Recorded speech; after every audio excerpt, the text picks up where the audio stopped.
down where the cold wind blows. You thought the dark would forget me, but even ashes glow. I had stone beneath my body, I had dust inside my shoes, but the ground could never hold me. I had too much left to prove. Ooh, mountain high. Ooh, valley goodbye. I know what I know, I feel what I feel. You can bury my name, but you can't bury what's real. I know what I know, I see what I see. What was meant to break me, put the rise in me. Mountain high, valley or die. I was not built to stay down low. No, watch me touch the sky. I was born with a light you can't control. Mountain high, valley goodbye. I'm still here and I'm letting it show.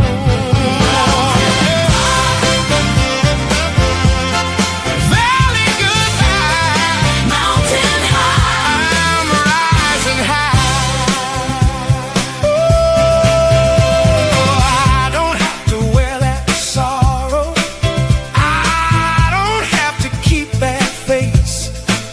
What I lost inside the valley came back covered up in grace. Now I move a little smoother. Now I breathe a little slow. I don't need to chase the thunder. I became the afterglow. Ooh, mountain high. Ooh, valley goodbye.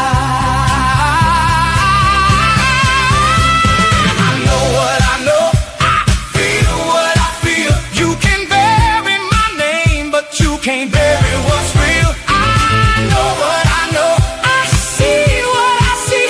What was meant to break me, put the rise in me. Mountain high, valley goodbye. Hey, I was not built to stay down low. Mountain high, watch me touch the sky. I was born with a light you can't control. Mountain high, valley goodbye. I'm still here and I'm letting it show. Baby, baby, baby, you thought I was gone. Baby, baby, baby, but I kept moving on. Baby, baby, baby, you thought I was through. Baby, baby, baby, now look what the truth can do. I'm rising, I'm rising, ooh, I'm rising. Valley goodbye.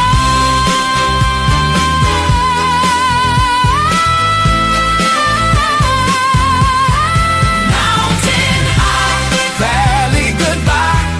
I was not built to stay down low.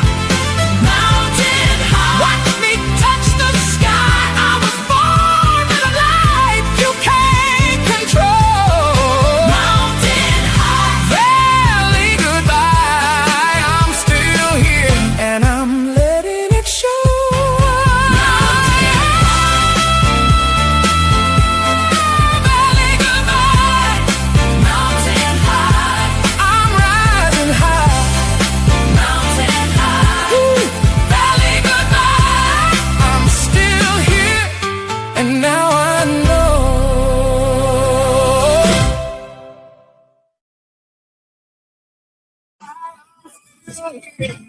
Sorry, I'm listening to this on my phone. All right, all right, all right. Yeah, I'm gonna switch it up for just a bit because if anyone has gone to Jackie's page, I wasn't gonna talk about it, but check it out. I am feeling extremely sad right now. And I am keeping her in my heart. What she did was phenomenal. The person that she is phenomenal. And 2 minutes ago, I said I wasn't going to talk about it. But as everything started, I started to well up. And I was told maybe 15 minutes before the show started. So I'm sending all the love that I can out to Jackie Hallberg. And just remember that you are a superhero in motion. We are so proud of you. With that said, I am now going to bring up Chris. Now, Chris refuses to be on camera. We respect that. But he has a lot to say. So, ladies and gentlemen, Chris. Chris, you're on. Well, William, it's not that I refuse to be on camera. I've got a social media policy that unfortunately forbids me from doing it at my current company. But I know we spoke It's about okay. this a few moments ago, but Yeah. let's just leave it at Jackie did something incredibly brave, and you can't change fate, or you can't change, intention, but what she did was incredible, and we should just all applaud her for what she did and keep her in our thoughts, and also keep the recipient and the patient in our thoughts. And um, best of luck to both, and I'll leave it at that. Yeah, I know. I literally, you and I just talked about it. We weren't going to talk about it at all, because we didn't want to bring the energy down or to use this space to capitalize on someone else's journey. But it's just hitting me really hard, which we were talking about in the back. So, with that said, Christopher, first I want to thank you. Chris promised me that for my birthday he was going to buy me lunch, and he did. And not only did he buy me lunch, but he bought enough so I had breakfast for this morning, which was phenomenal. And I thank you so much for that, Chris. That little Uber Eats is so much better than what I cook for myself every day.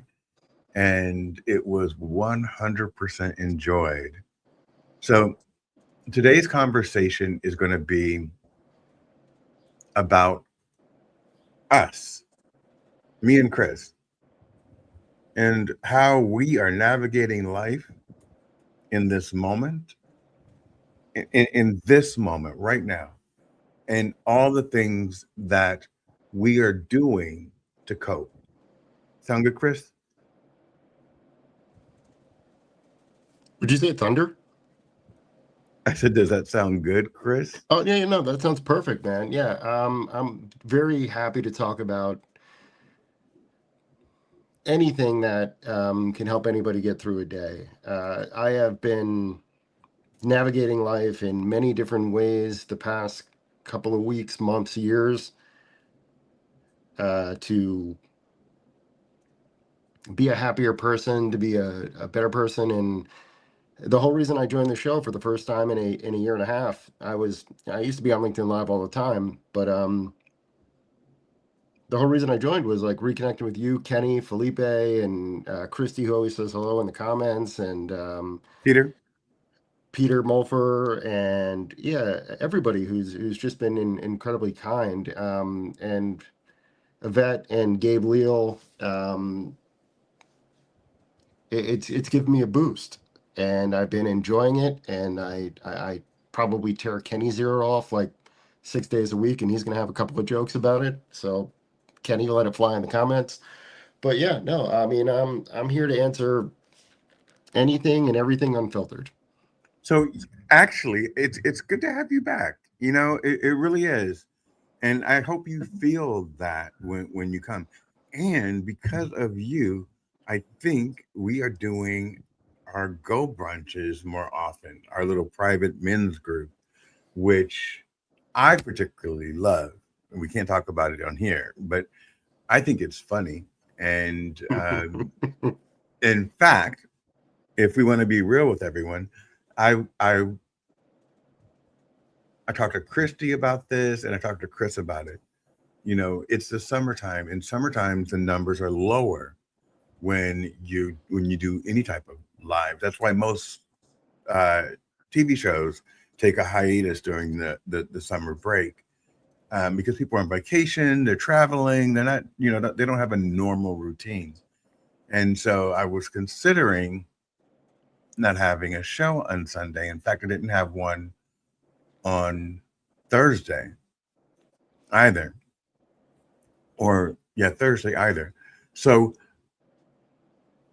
talking at the Go Brunch, Chris said, "Yeah, I'll do it." And I'm like, "Oh, are you sure?" And he's like, "Yeah." And so I got lunch and a guest out of Chris.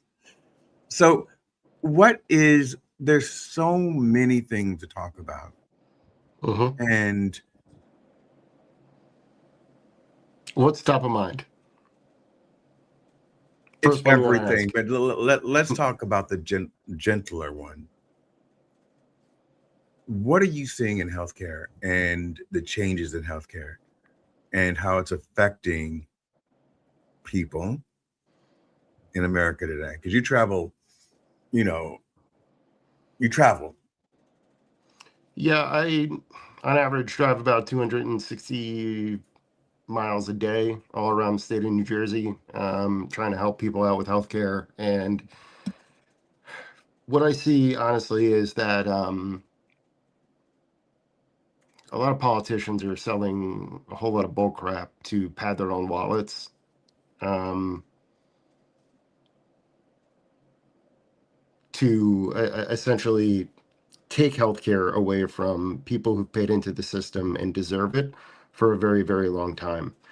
And it's unfortunate because there's an entire generation out there that will just simply tune into um, standard media that they trusted for so long. And, You're you saying know, Fox? Go ahead. yeah, yeah. I mean, well, it's not just Fox, but they trust it. And they were used to it like in the 50s, 60s, and 70s actually being an honest way to get information. And they have unfortunately voted against their own self-interest, and they don't realize that healthcare is being taken away from them. And it is tragic because I work in heart failure, and so many people are, I can't get them their medication, and they're losing their lives rapidly. And it's incredibly sad and stressful to deal with. Before you go further, can you tell me the people that have lost their health care that you're seeing lose their lives? What are their demographic? There's no single demographic. It Exactly. is it is everybody who is under a certain income range, and Right. everybody who is dependent on a system that was designed by one of the best presidents we ever had, in But Teddy they Roosevelt. but everyone voted against their own interest. Well, And they don't.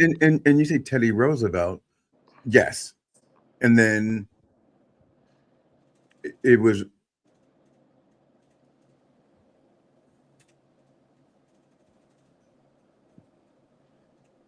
Felipe, I'm going to disagree with you. I mean, I'm going to agree with you, but I'm going to disagree with you because as a person that was on the Affordable Care Act, which was helping a lot of people, my healthcare was 100% free, and I had absolutely no copays on any of my medications, and I didn't have to take generics. So the healthcare system that was created, that is now called the Affordable Care Act, a lot of people voted against it, not understanding that they thought they were voting against Obamacare,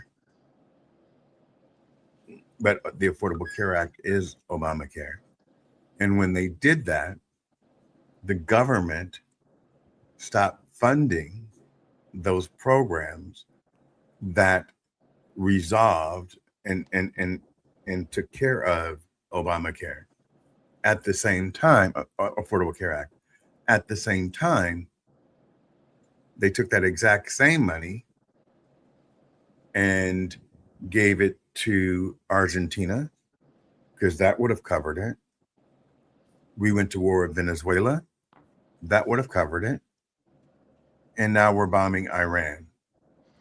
That would have covered it. So America has more money to kill, to go to war, than it does to educate its people. America has more money to give to Argentina than it does to provide health care. America has more money to go into Venezuela than to provide SNAP benefits for those that need it. You see, back in the 70s, the entire healthcare system was free. Read my book. And they turned that around and made it a for-profit system. So when it's a for-profit system, what does that mean? That means it's better to let the elderly die, and I'm just saying it straight, Chris, than to keep them and give them the medication that they need. It's better to say, I'm not going to accept people with pre-existing conditions, because it's going to eat into my profit. We are at an age where we need to stop making excuses in this nation,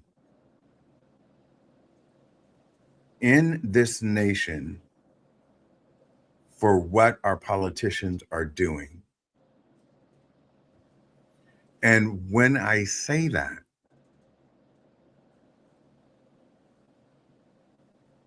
I mean the entire system that we have right now needs to be burned down and revised. And I'm not talking about healthcare. I mean everything. We have the worst education system in the public school system. We have the worst.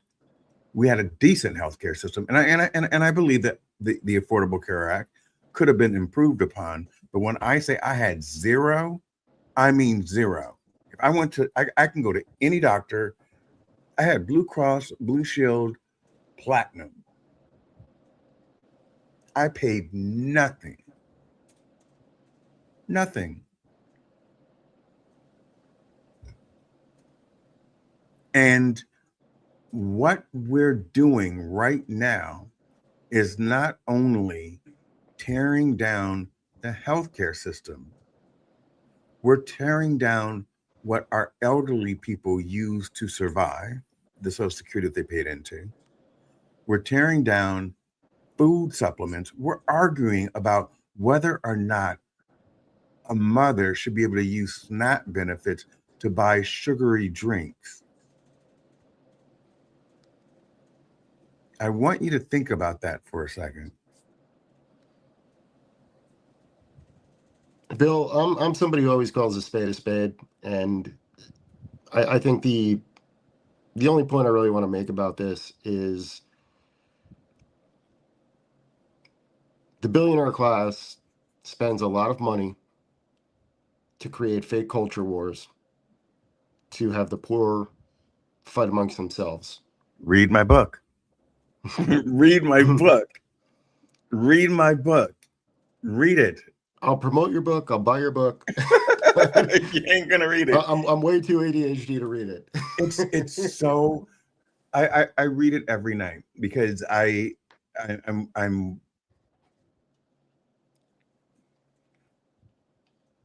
I don't finish it every night, but I've read through it, and then now I'm going chapter by chapter, and I'm trying to figure out, does it die here? Oh my God, no, it escalates. It gets better. But the reason why I keep reading volume one is because it is the foundation. And so, in order for you to understand everything, you have to understand the origin story of Superman or the Joker to understand how he got like that. Anyway, You've I want unlocked my to. inner comic book nerd. I really agree with you on that, but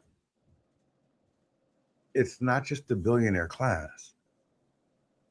You know, there were votes that were put to Congress that said that they wanted to release any Congress or Senate person, and I'm sorry, I'm not sure which one it was, that was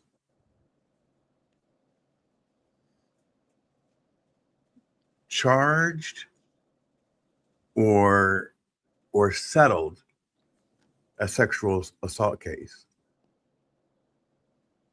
and they voted that bill down.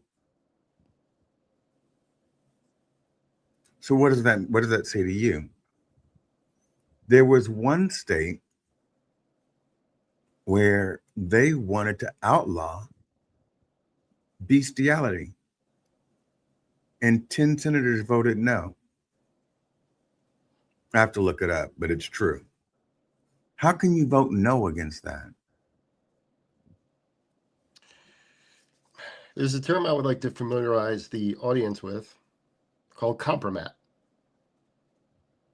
Komprat. And that is essentially having leverage over somebody with power and money. And when you have compromising information on them, it doesn't matter of which party they're from, left and right, even middle of the aisle. You can blackmail people based off of their secrets. And when you understand how things actually work in the upper echelon of society, and you meet these people, they're all friends behind the scenes. It's theater. It's bullshit. And they have us yelling at each other. And half of them don't even like the president. That's More than half of them really the don't. truth. More than half of them don't like the president. Yeah. So this is not a political show, by the way, guys. This was supposed to be a fun show, and then it started with my heart broken, and then We'll get into the fun stuff. then we started getting into this piece of the puzzle, which is so disturbing. It's so disturbing. What did we get out of going to Iran? Nothing. What did we get out of doing the 250th anniversary and spending all those billions of dollars? Nothing. What did we get out of the UFC stadium in front of the White House? Nothing. Yet we can't feed our 94-year-old grandmother. I want people to think about that. We don't have money to make sure that the people that cannot take care of themselves are safe. We are defunding disability acts. Think about that. I really want everyone to hear what's going on, because people are like, oh, I don't watch the news. Okay, I accept that, but I just told you what's happening. And I just watched a photo and wrote an article about it of a young teen black girl surrounded by white nationalist on a subway. Mm-hmm. And I put, this is our 250th anniversary. 250 years. And this poor girl was alone. She had to have been terrified. They were all masked. And just the optics of that convey what is happening. We had people with Confederate flags marching at the Capitol.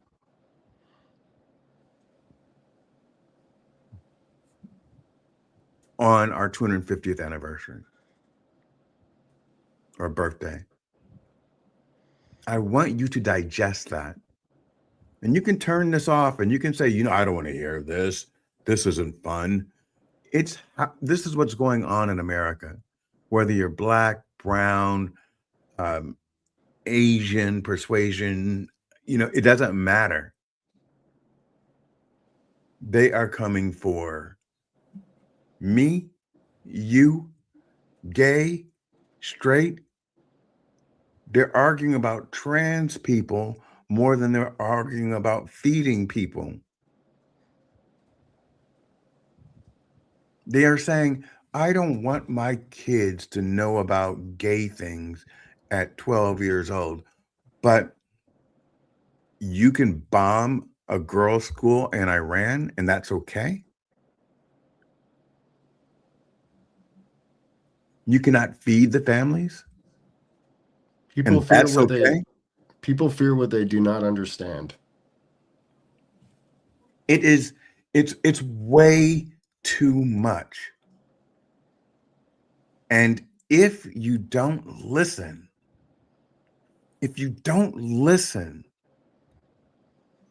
and you think they're talking about someone else,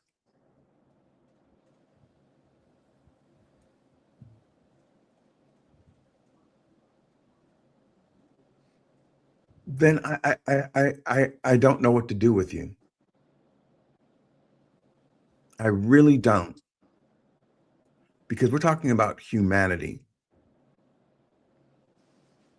And I hear people saying all the time, America's strong because we bombed Iran.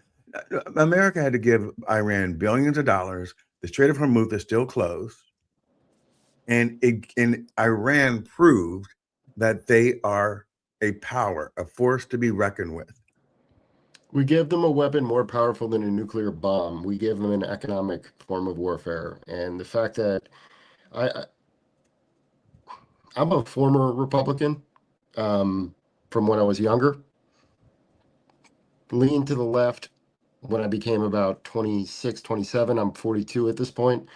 I consider myself a fierce independent at this point because I've seen through the bullshit. And How do I don't think, independents vote? how do we vote? I'm not asking who you vote for, but can I, you I vote for actually, either party? Like, how does that work? um, it's literally just about you actually read policy, and it takes a lot of time and effort. And you investigate a politician, and you see where their funding comes from. And anybody who takes money from a PAC, like a super PAC, tends to not be my candidate. But I get when I go to vote, I get a ballot, and it's only I can only vote for in the president, the Democrat, because I'm registered as a Democrat. So as an independent, do you get to vote for either the Republican or the Democratic or the independent? So that's state by state. It's different. So I'm in New Jersey, and because I'm unaffiliated, I'm not allowed to vote in either primary. So again, every state has their laws and they change all the time. And I could be honestly out of date on this because I haven't paid enough attention in the past couple of years because it's too stressful to pay attention to. But yeah, like Hey, Lisa. you you get a ballot sent to you in the mail here in New Jersey. I can only speak for New Jersey. I haven't voted anywhere else. And then you can also show up in person on the day of the election and then cast a ballot in person. But this year we had, I came from northern New Jersey, which is vastly different than southern New Jersey, which is where I currently live.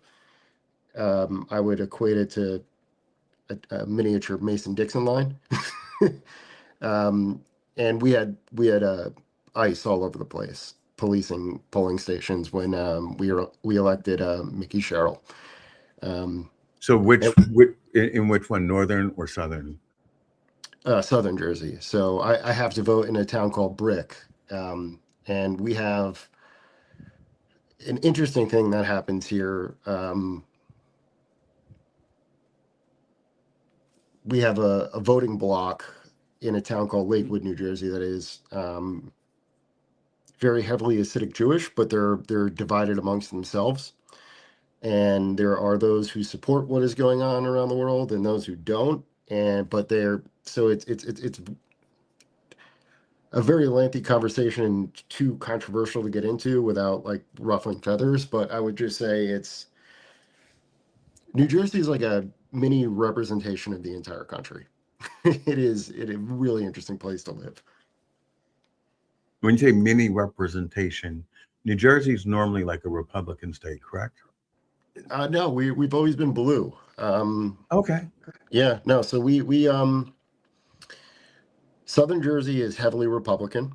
Okay. Maybe that's because Southern Jersey is closer to New York.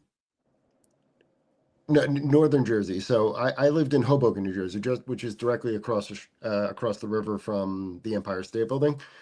So I was there for 11 years, and then I moved down to Point Pleasant Beach, and down here it's night and day Got it. different than living up there. So you go from an urban environment, which is like, if you're familiar with New Jersey, it's like if you land in New Jersey, you land in Newark, right? So, and then like landing in Philadelphia or Atlantic City or something like that is night and day different. And there's the whole pork roll and Taylor ham debate. I'm not sure if anybody even listening to that knows what that is, but it's a delicious breakfast meat. Send me some. Yeah, absolutely. I'll send you a log. It's fantastic stuff. A log. Yeah, it's like spam but less salty. No. Then don't send me any. But yeah, no, it's interesting because we from New Jersey think that it should be shaped like a pork chop.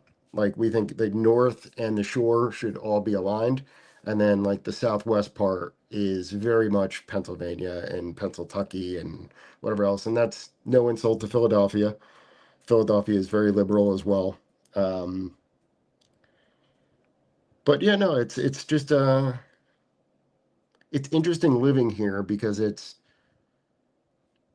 definitely a microcosm of the melting pot that America is. So are you feeling the economy? So you're fortunate. You have a job. Mhm. Are people in New Jersey feeling the effects yet? Oh yeah, absolutely. People are absolutely struggling here, and I left the pool about an hour earlier than I normally do to come on and do your show, and I was listening to a bunch of my neighbors talk, who are, how would I say it politely? Just say it. They were very staunch Trump supporters, Okay. and listening to them talk is very interesting right now. So you don't have to share names, but like, was the conversation what you would expect at this moment, or are they still like in love? I would say it's like a 70-30 split. 70% are really disappointed, and about 30% are what I would call just stuck in a cult, right? Like I have no problems with Republicans in any way, shape, or form. I used to be one. There's a difference between Republicans and MAGA. Right, right. And MAGA, in my opinion, is at this point, it's, I think we said this on Go Brunch the other night, but like there's been scientific studies done on this, and there is a fear of admitting you were wrong. And that means you usually have an enlarged amygdala, which is the reptilian part of your brain. And then there's the prefrontal cortex, which tends to be undersized in people who, and again, like I said the other night, there's nothing wrong with that. It's not an attack on anybody, but it makes your natural fight or flight response activate to admit that you were wrong about something that you defended for so many years. And I think the national conversation needs to be about forgiveness and embrace and um, coming together over things that we agree on like 80% of the time, which is like everybody loves a backyard barbecue or a cookout, whatever you want to call it. Right. Everybody enjoys going to the beach. Everybody enjoys a good laugh. Um, Nobody wants their job taken away by AI. Like let's just have discussions more often that are about bringing people together rather than dividing people. And stop letting the algorithm decide what you think. Right. 'Cause I agree with that. at the end of the day, like when, I know we're going to talk about AI at some point, but like I studied AI at MIT twice, and the way it works, like the amount of information it gathers about you and in so many different forms, it's horrifying, and it purposely divides you to make the wealthy wealthier.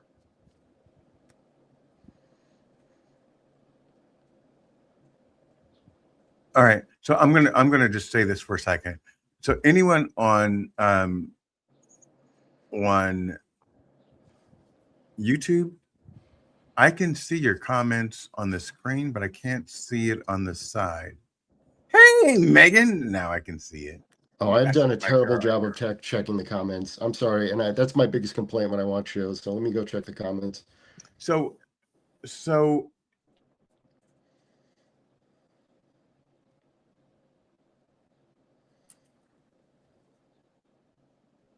we have white nationalists and people carrying the correct Confederate flag at our nation's capital on our 250th anniversary.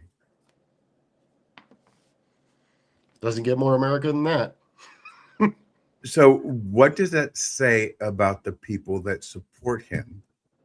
And this is what I will say: not everyone that voted for Trump is a racist, but the racists voted for Trump. Does that make sense? No, it absolutely makes sense. But then my question is, at this point,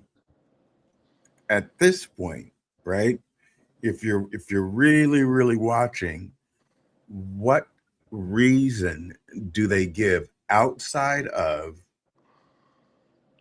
that racist component for supporting him? Because it's not about our economy, because our economy is fucked. It's not about the more jobs, because people are getting laid off left and right. It's not about keeping us out of war, because we've gone to 3. It's not about, it's never really been about immigration. The immigration is the boogeyman. It's we create this entity when we need it to go out and scare people. Immigration, what a lot of people don't understand is that the American economy cannot thrive without illegal immigrants or people who Immigrants in pay. general. Yeah, well, but the illegals especially, right? The like, and I'm just gonna, as I always say it, like call a spade a spade. Illegal immigration replaced slavery, right? Like that is the entire point why both Democrats and Republicans always punt the football on it. You have people who pay into a system, they put in fake social security numbers, they don't get any benefits from the tax system. But if you lie about it, and then you have a, as you put it, a boogeyman or a scapegoat to blame something on, it's no different than what they did to the Jews in Germany in 1932. It's just like, oh, we as politicians need somebody to blame, so we're going to blame this group of people. And all they do is contribute. They work for less than minimum wage. They build our homes. They maintain our hotels. Like everything that we do in this country could not be sustained without them. And people are waking up to that slowly but surely. But They are. again, but again, But sometimes but the rural people have to. people are fine. Are the rural people, the real people that voted him in, are finding it out the hardest because they can't harvest their crops. No, they can't. And some people have to learn by touching a hot stove, Yeah. right? Until you burn your hand, you don't realize where the pain comes from. And again, another thing that I said to you the other night was like, people unfortunately will not wake up until the boot is on the back of their neck. And is that because they think that the boot's going to be on the back of somebody else's neck? Well, what's the famous Nazi quote? First they came for the, Yeah. yeah. Yeah. That's what I that's why I say you have to stand up for everybody, because eventually it will be you. Yeah, no, it will be. And I don't know. I have conversations with Kenny about this all the time. He knows it keeps me up at night. Why does it keep you up at night? Because I care about people in general. Like, That was a great answer. that's it. That was a good answer. Yeah, no, That's exactly what I wanted. Because people seem to think that, well, I'm an American and I'm a white guy, and it doesn't affect me. So why should I pay attention? it's a lot easier to be a narcissist than it is to be empathetic.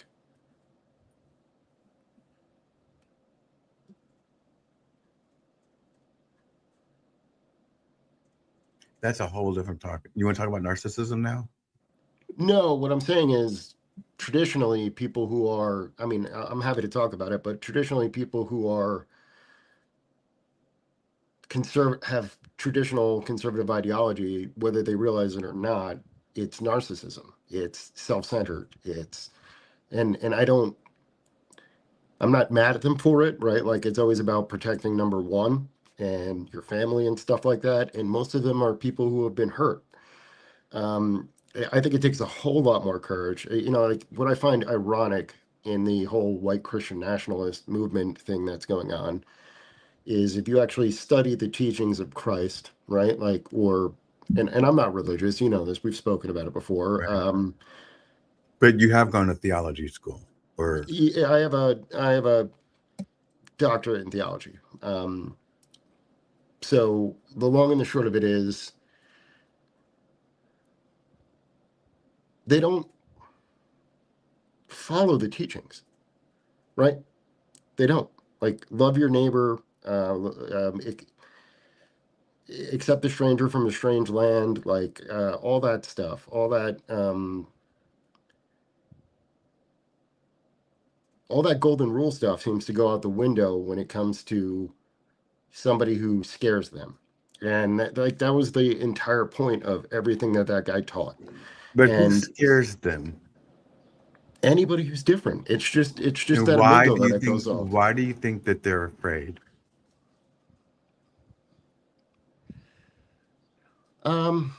My honest answer would be if you see something that you don't recognize, you tend to look at it and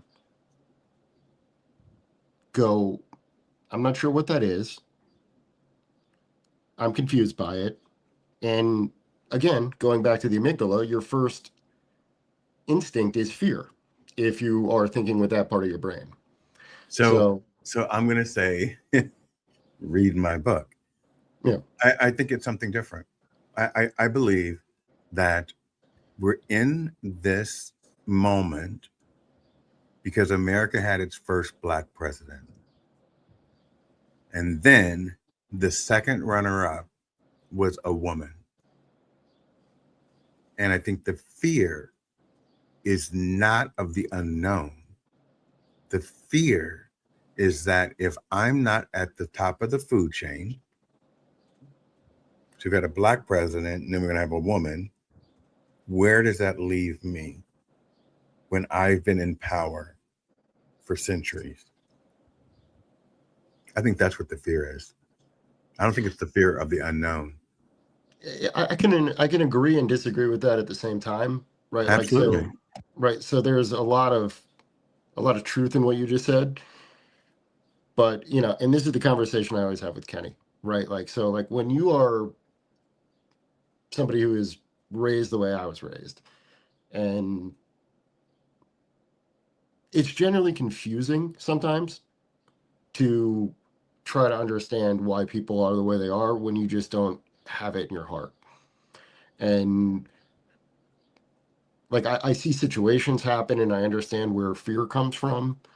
And honestly, like I think the biggest mistake Barack Obama ever made as a president was making that hilarious joke at the final White House Correspondents' Dinner he did, where he dared Donald Trump to run.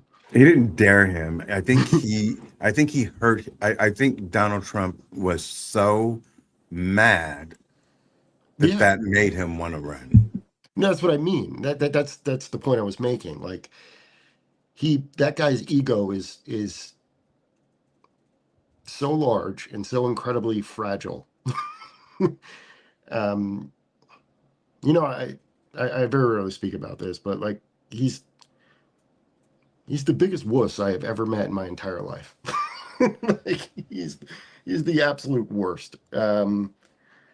And that has nothing to do with my politics. He just hates everybody in the room. He talks crap about them nonstop the second you're out of the room, and everything has to be a story about himself. And to not pick up on that, that's not leadership, and that's not what makes America America. I don't care who wins the next presidency as long as they're not of that mindset.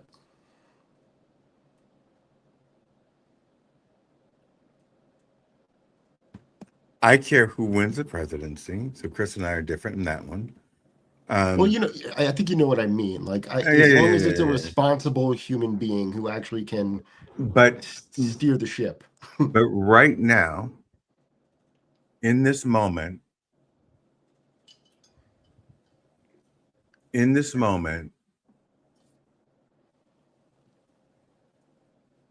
I agree with Megan. Trump has said he is going to run 4 years. And it's naive to not think most of this is orchestrated and think it's just about egos. I agree with you on that, Megan.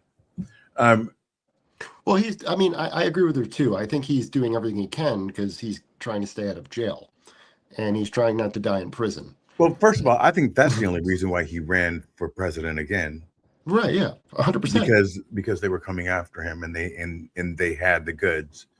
Um, You don't get escorted down Midtown Manhattan in a police escort after trying to overrun the Capitol. And I'm still baffled by the fact that people forgot about January 6th, and somehow whitewashed it into a patriotic movement. Um, when they were, it's the party of Back the Blue saying,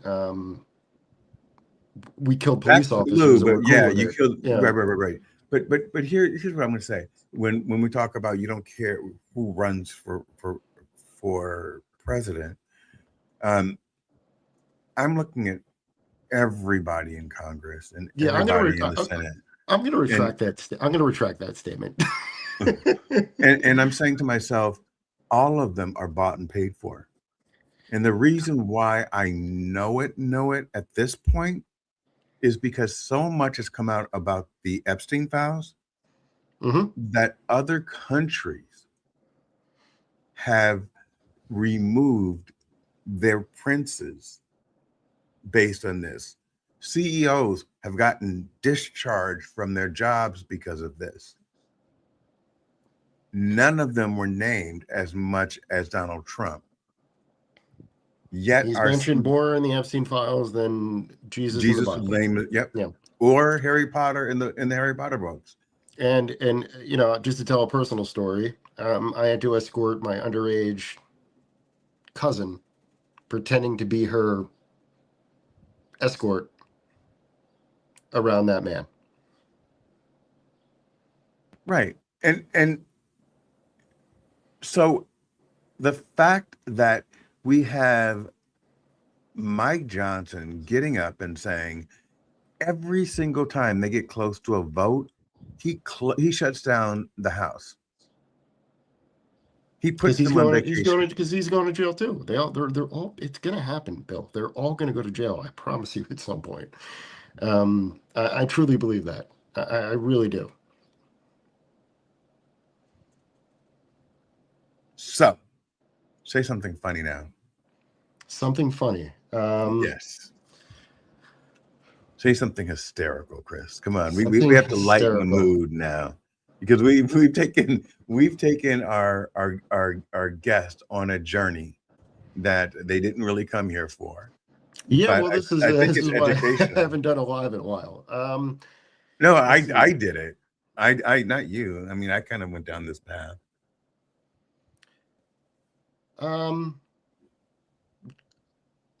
Let's invite Dr. Gary Waldman. I don't know who that is. I've heard about him. He was the most hysterical person I have ever seen on a LinkedIn Live. The guy is eccentric. He's hilarious. He talks with his hands so much. If Gabe and Yvette are in the audience by any chance, he was the most hysterical person that we've ever seen, and it was the best laugh I've had in 3 months. But other than that, like, I don't know, like, we could talk about like Super Troopers and funny comedies and whatever else, or we can move on to biotech, AI, whatever. I don't know. Have the audience throw a comment up, and let's talk about what the audience wants to hear. What are you guys going to talk about? I'm going to send this. Megan, pick it up. And you don't have to turn on your camera. Come up and meet Chris. Check your instant messages. Click on it. Just say, I don't want to show my camera if you don't want to show your camera. And let's hear from you. You're pretty smart on some days. Now, what did you say, Chris? I was saying just let the audience suggest a topic, because you know, whenever I join into these shows, one of the things that I enjoy is when the audience suggests a topic, and that I feel like that gets the comments sparking, and we talk about something that actually the audience wants to hear about. So that was my suggestion. So let's take a question from the audience. This is such a powerful conversation. Chris, what has been the biggest lesson you've learned from reinventing yourself? The biggest lesson I've learned from reinventing myself.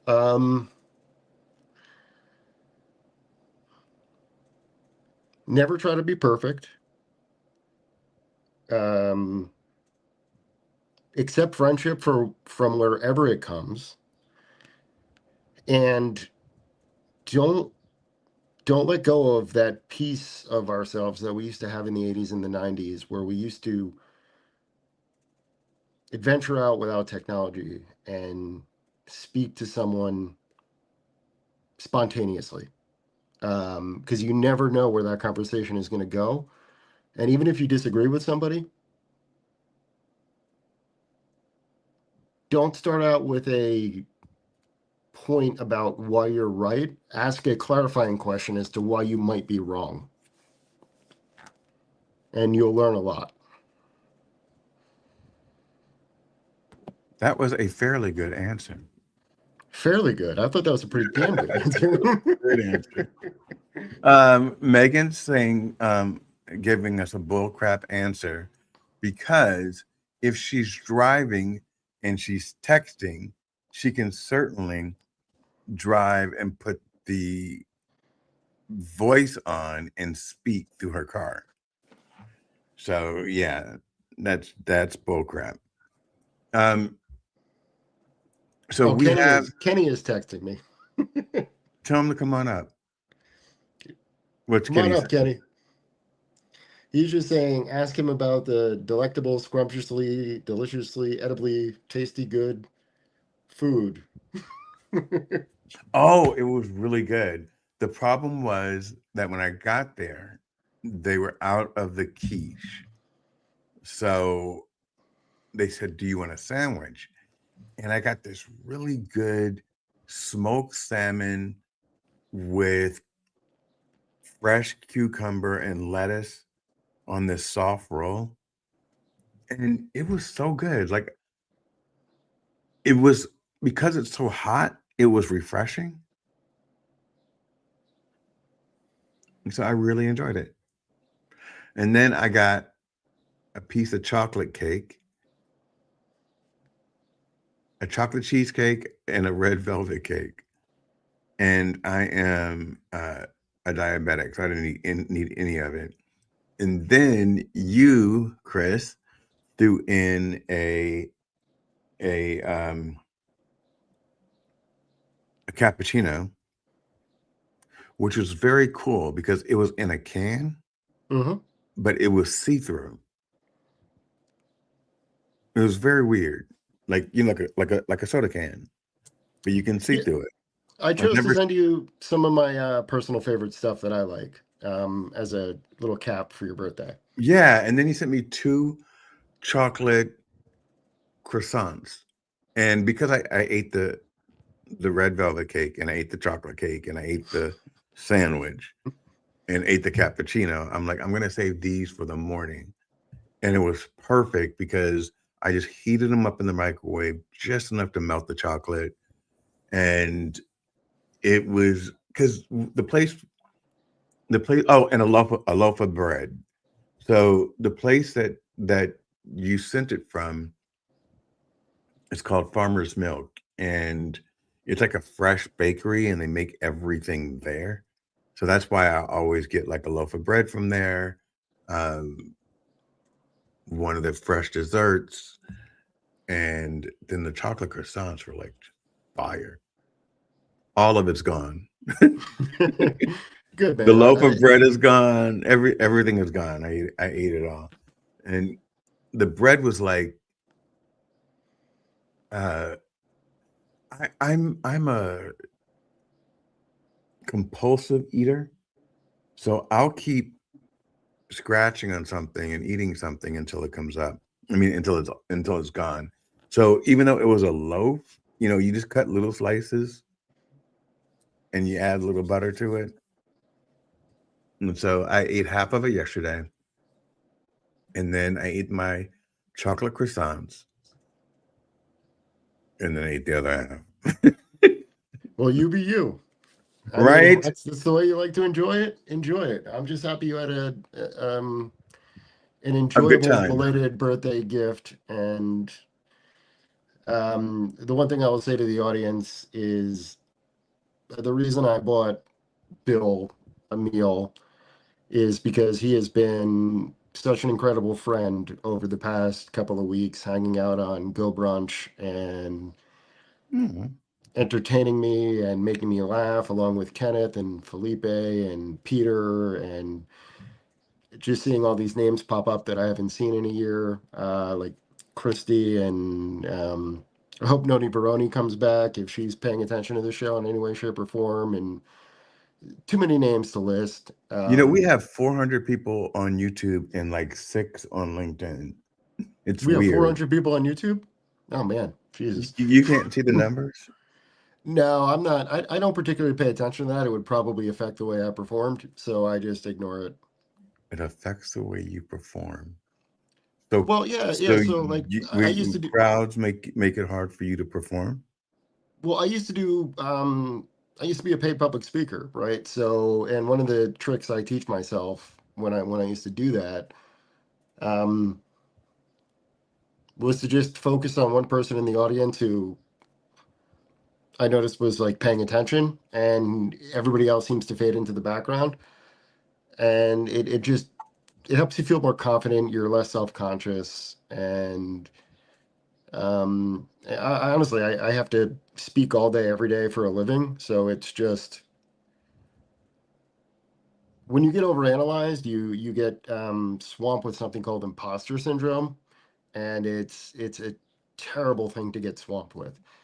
You start to doubt yourself, and you Joe, listen come up. you listen to critics and stuff like that. So um, yeah, no, I ignore numbers, and I just that's why I choose to just speak from the heart and not pay attention to how many people are listening.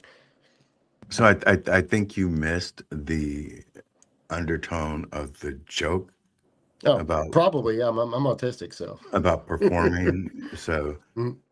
that was a whole different. It was a joke in there.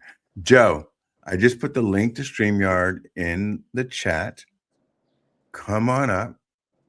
Everyone wants to hear from you. Oh, he is.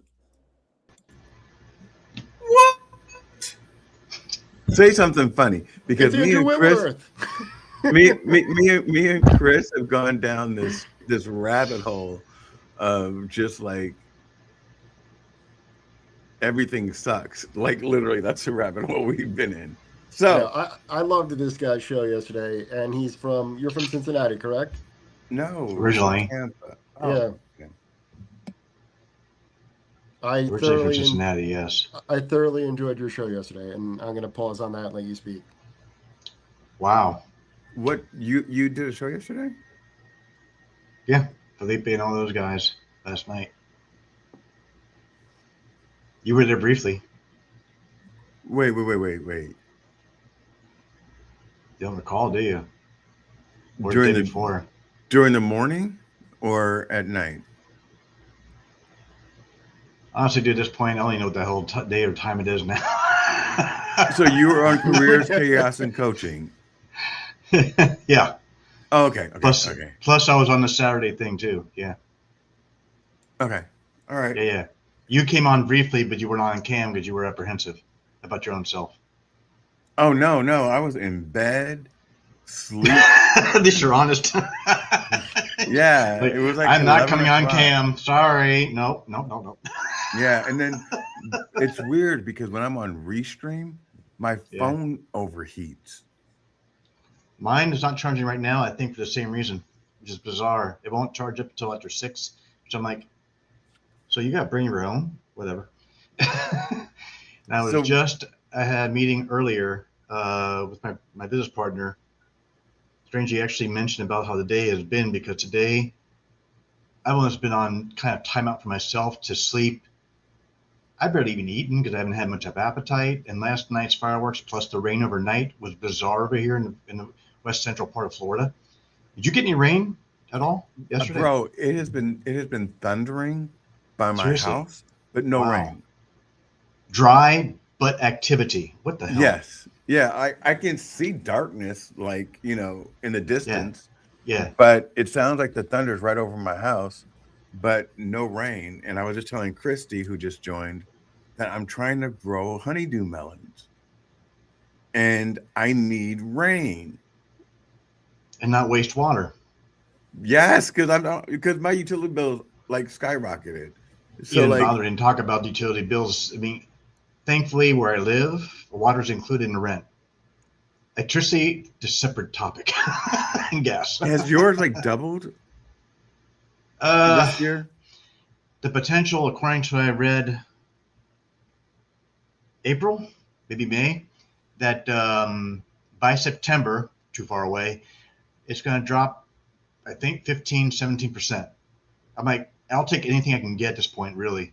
Yeah. But it has increased because of the heat. It has been insanely humid and hot outside.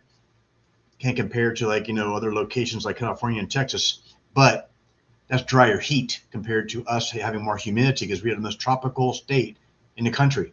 And that's what drives me nuts. Though I've been here 30 years, I'm not complaining. I'm just saying I came from Ohio where it's also humid up there. So I understand humidity. Stanley Green, come on up. Oh my gosh, we got someone else now. Wow. We also have Christy. Christy, hey, how's it going? Hey, everybody. Chris was so Hey, nice to shout me out. Hello. I had to come up and say hello. All these guys, I don't know. Like, we need a female to represent. You do, but we're gonna get Stanley to come up too. Go Okay. ahead to represent my sister. from another Yeah, mother. I'm so tired. I'm so tired. I can't be on camera. Like, oh, I am so exhausted this week already. I done worked out too much. I'm glad I'm not alone. Thank you. Yeah. Oh, so Joe, you're saying you worked out too much? At a No, gym? it's meant that a lot of mental effort, actually. No, I'm not talking about physically. Did you work out too much? No, I'm Okay. careful outside not to overdo it because I do get heat exhaustion quite kind of quick, even in the shade. Stupid. I get Yeah, you exhausted gotta be careful. You just have because to of my hydrate. age. I try Yeah. to, but the problem is I also like alcohol. No, that's gonna dehydrate you. I No, know. no, no. So when are you coming down here, Joe? Because you said you love alcohol. Like, come on down, bring some drinks. Let's hang out by the beach. I'll put a pin on that one.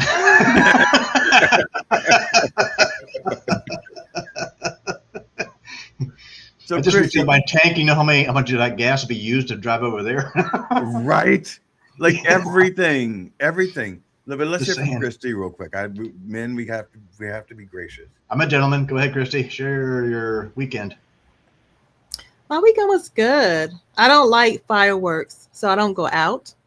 I stay in and I just chill, which is my favorite thing to do to stay in the house.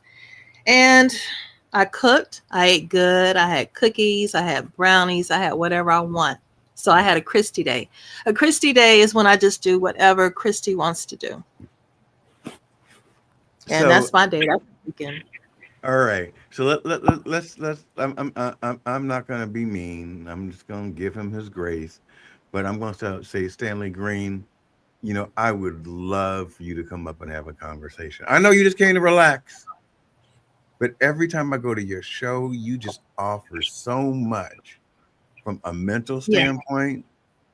Like, and I think based on the conversation Chris and I were having, we need to hear that strong leadership voice in this moment, Stanley Yes, that's Green. what he brings. Yeah, he I'm brings just that. saying, you don't have to turn on your camera, you could just show up. Felipe, you stay right where you at. Okay, go ahead, Christy. Yeah, and then I'm just relaxing, so watching movies, eating good. I'm gonna eat whatever I want and just chill. Good, Hmm. good. So over to you, Chris. Ask Joe the most awesome question ever. Come on up, Felipe. Come on, Felipe. We want you to come up.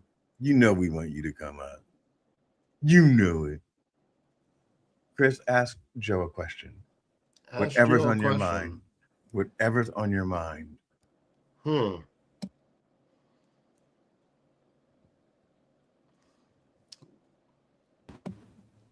I don't want to go too deep, Just ask him but anything. yeah, no. I mean, it's like the question that immediately comes to mind is the one we were talking about the other night on Go Brunch, the 1/137 question, and why that shows up everywhere in the universe. But I don't know that. He might know that answer. Yeah, and so the fine structure constant, and The if what? you are familiar with it, what do you think it says about existence?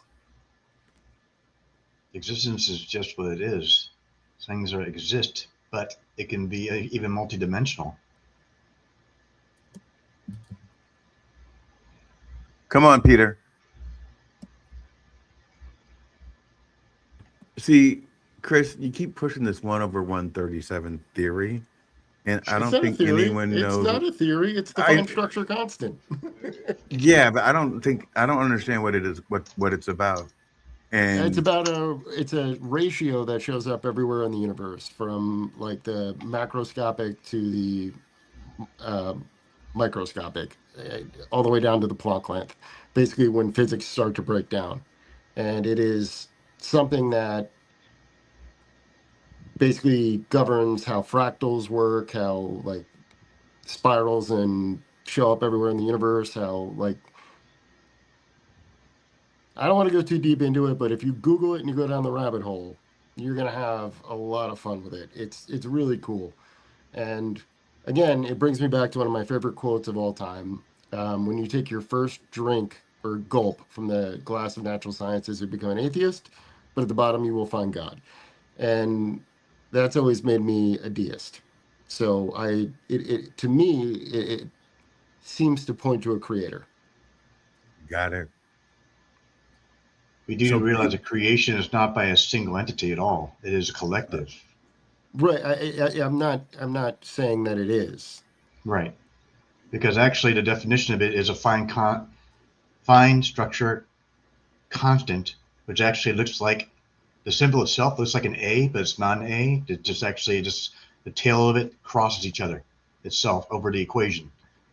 And it also acts like a mathematical bridge, which AI is giving me right now, connecting electromagnetism, quantum mechanics, and relativity all intertwined, which to me makes sense. It is actually quantified that way, which makes it's logical, more logical than ever. And actually, the universe is more logical than some of us even, whether we accept or not, believe it or not, it doesn't matter. It still exists.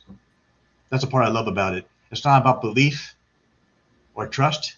It just is. That's the part I actually respect, if that makes any sense.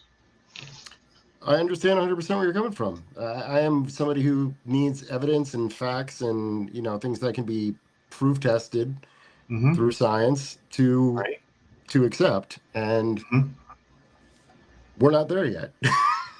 No, dude, we're so far behind as far as humanity. It's practically insulting to ourselves, as far behind as we are. And that's actually true. What you stated, we are way behind. We're still striving. We have intrigue. We have interest. We do try to create more. But the downside is science can't always prove everything because it won't. It's very linear, sadly. Got to the gaps. No clue what you guys are talking about. That's why I don't want to go too. We lost him.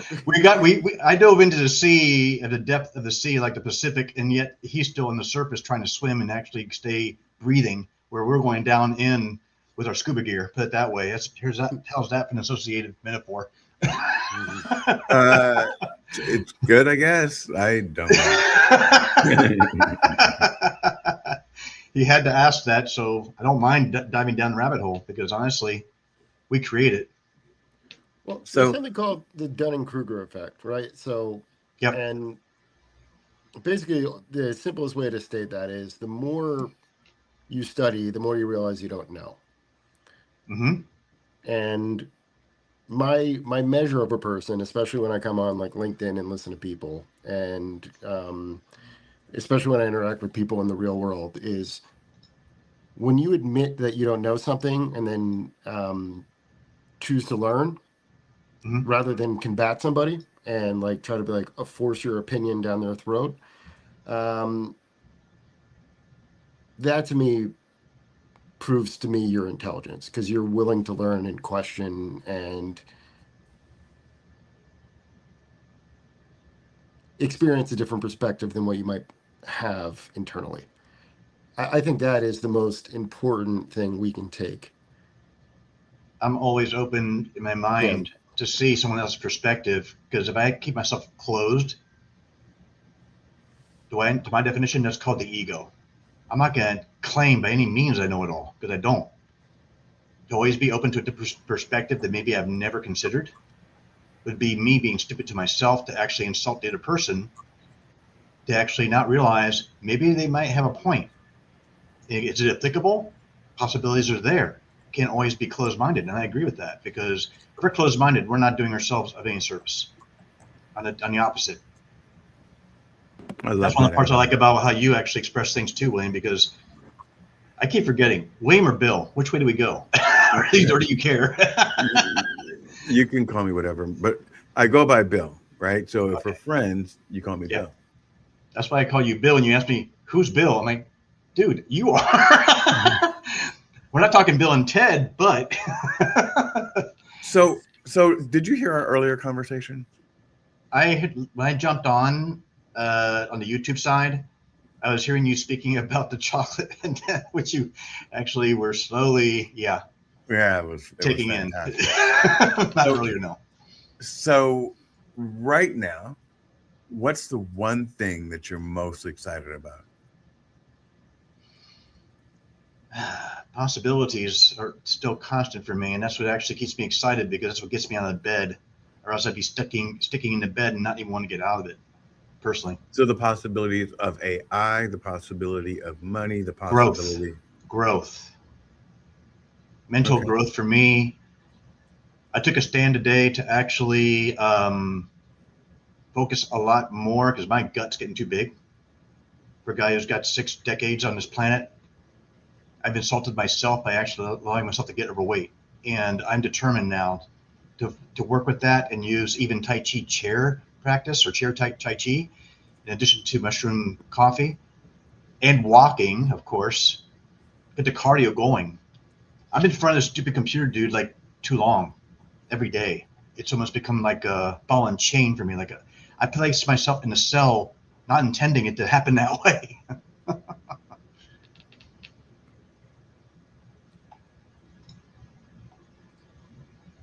Peter, come up and call me whatever you want.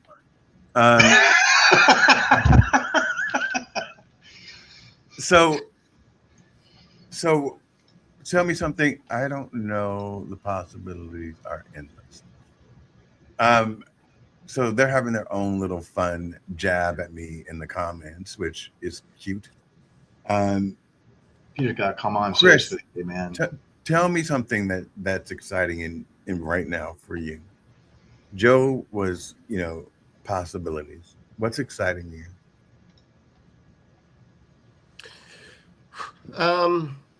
Again, I don't want to go too deep, so I'm going to choose between one of two things.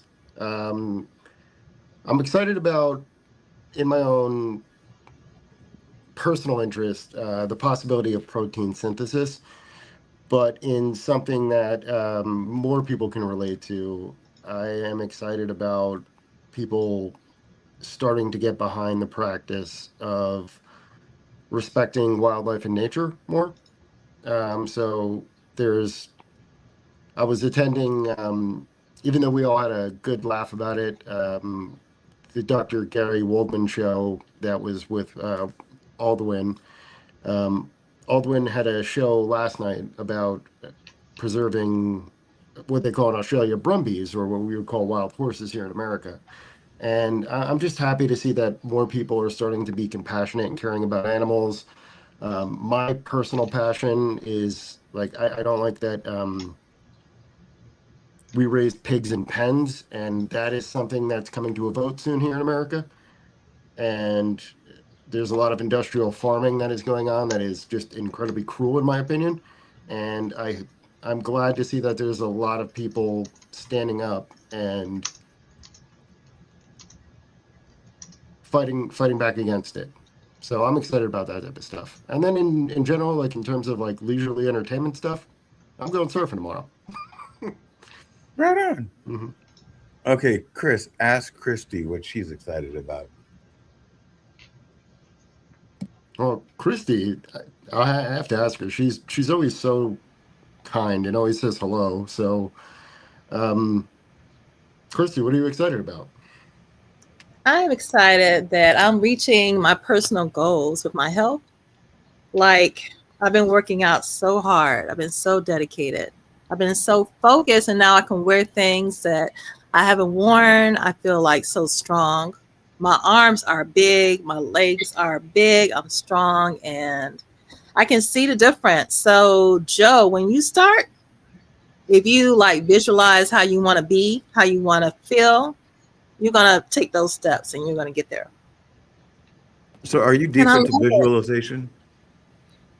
Yeah, like I had an image of how I wanted to look and feel, and how fit I wanted to be, like something like the way Serena Williams was before she lost weight, like when she's not training.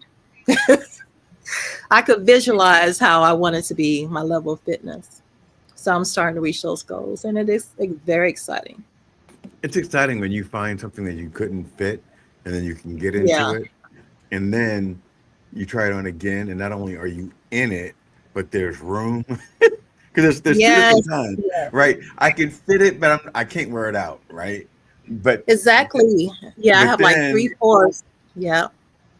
yeah, then you get to the point where like not only can I fit it, but it fits right. Um, Exactly. I'm proud of you. Every time I talk to Christy or text her, she's in the gym or leaving the gym or at the pool. So yeah, keep doing you, keep moving Thank forward. you. So right now, Thank you. I'm trying to consider if I'm going to stop doing my show. Um, and No. that's been on my mind lately because it is it is difficult, to get guests. And this show is only because Chris was like, "Hey, I'll do it," because I wasn't going to do it today, and I'm really thinking about walking away. Um, What has provoked that You thought? know, Bill, I think your people are going to show up, like just like today. You don't have to have a signed guest. All your regular people, all your friends, we always show up. So there yeah, are top, you can but definitely keep if you want. I think the summer is different. Yes. I think the summer is different. I think during the summer you get everyone's busy and On vacation.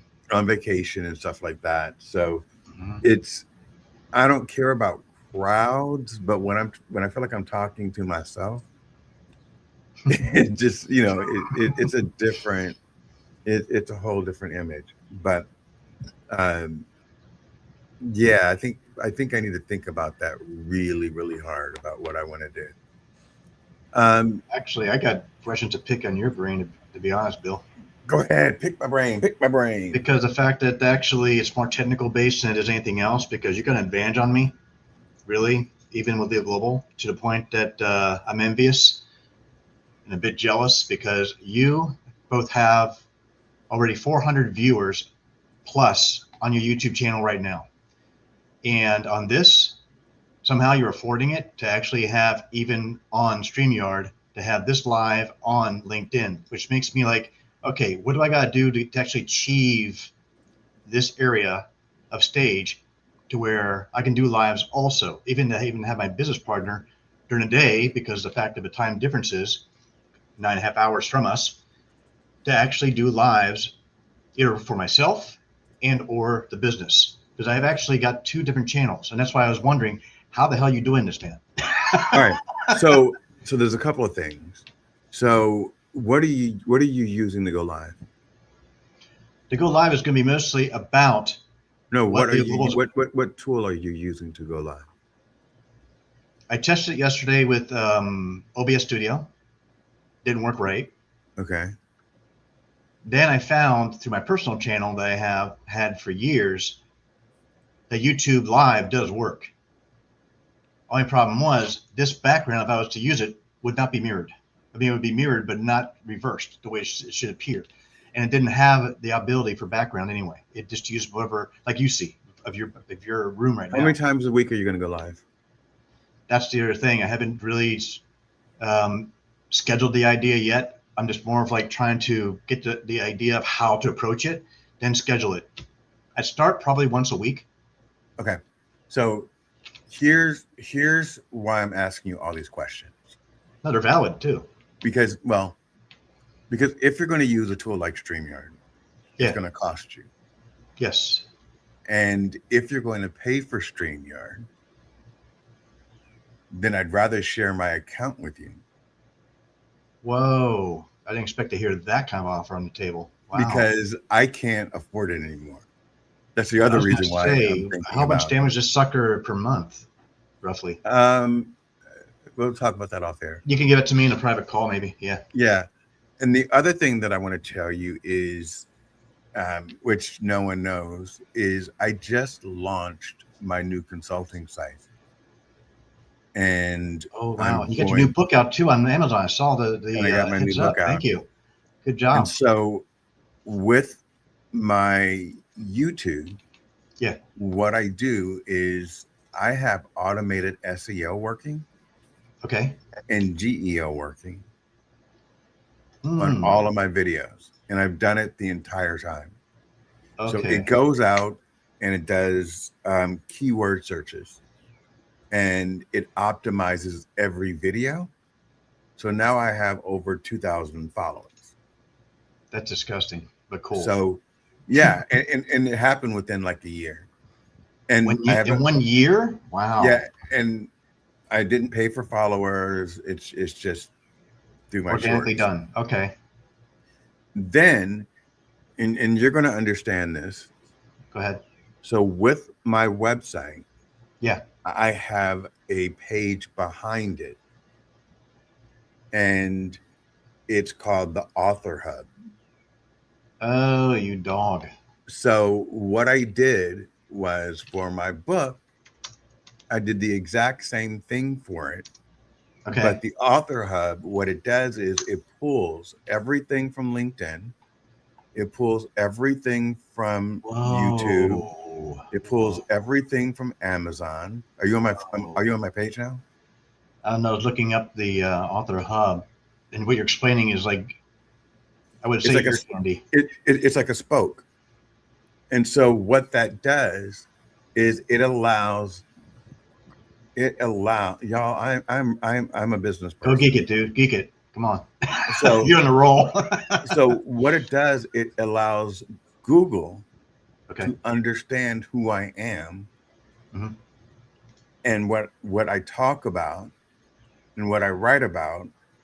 So it takes everything that I've done, and Okay. then I told it to push it back to my author page. So Wow. now when people are Googling me, the first thing that's going to come up is published author, buy the book on Amazon. Oh, you dog. So So, yeah, you have it kind of in a sense, Jimmy rigged, coded for that approach. and every time I do a live, it automatically pops up on my page. Oh, okay. So everything, if I did an article right now, it's going to show up on my page, but it doesn't show up on my williamrochelle.com page, because that's my Hmm. consulting page. If you go all the way down and look at my book, it'll say about the book, and then it'll say about the author or author page. And then that's where all that stuff dives in. So I have things in the background that are constantly working Right. to alert people that I just went live, um, alert people that I just wrote a book, and then to help Google understand who I am and where I'm at. Because of the algorithms that it's using currently that are different on the SEO side. And then what I remember when it was really keyword based, that is no longer relevant. And I'm Yep. understanding this further. My partner Right. explained that to me earlier. He's like, it's not what you think it has been, because that's gone. That's back Yeah. 90s direction. Welcome to the new century where everything has changed the stage. I'm like, what the Yeah. hell? He goes, it is what the hell, because it is changing that much. I'm like, wow. It's GEO based, and so what it Yes. is your global enterprise, who you are, Right. that Google wants to know as a product. And so that's why that central hub has everything tied to it, and it feeds it to Google. And so that's only been in place for like a few since I launched the book, because it's been in place for YouTube for a minute, because ever since you can automate agents and stuff like that. So Yeah. so YouTube does, on YouTube I do A and B testing. So it will take my same video, and it will change the title, and it will change the hero image. So And catered. Wow. yeah, and it'll say, and it will define which one works best. And then, so what I'm doing is machine learning. I'm teaching my PR agent, my Right. marketing team, exactly what works through A B testing. And so But once it gets, it's still AI based either way, correct? when I say my PR team and my marketing It is team, AI. yeah, absolutely. I have 30 Why is this people. community growing, man? This community is getting insanely bigger and bigger and bigger, and people are having customized AI. I got to start working on ours badly. God. I have what you call a oh crap. It is a I forgot what it's called, but it basically it's a business. You have an organization. AI assistant. You have an No, AI assistant. well that's Dougie, but I have a What else? complete Dougie? Dougie's my assistant.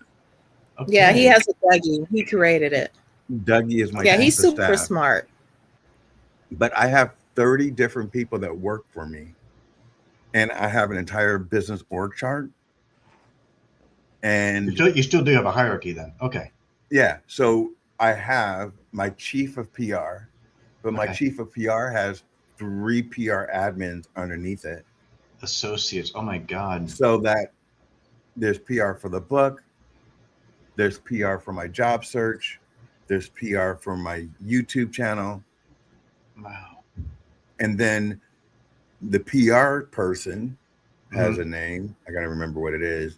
But that person reports into Dougie, because Dougie's my chief of staff. And so then Dougie gives me all the details. I have a copywriter that's doing, okay, this is what we're gonna do. This is what we're doing for the launch. Doesn't write my articles. It writes all the little I was about to ask that question. the Okay, little so just write memes them. that you're seeing now. Okay. That are about the book, that look like the boogeyman and stuff like that. Okay. It's doing all of that stuff. And I go in the morning, and Dougie's like, here are 3 things you have to approve. And Does I Dougie go, also handle your video creations, or is that you only? we say video creations. What do you mean? Intro outros for these shows, you have videos. Oh, no, for no, them, no, and the no, voices. no, I'm wondering if it's yours or no. what.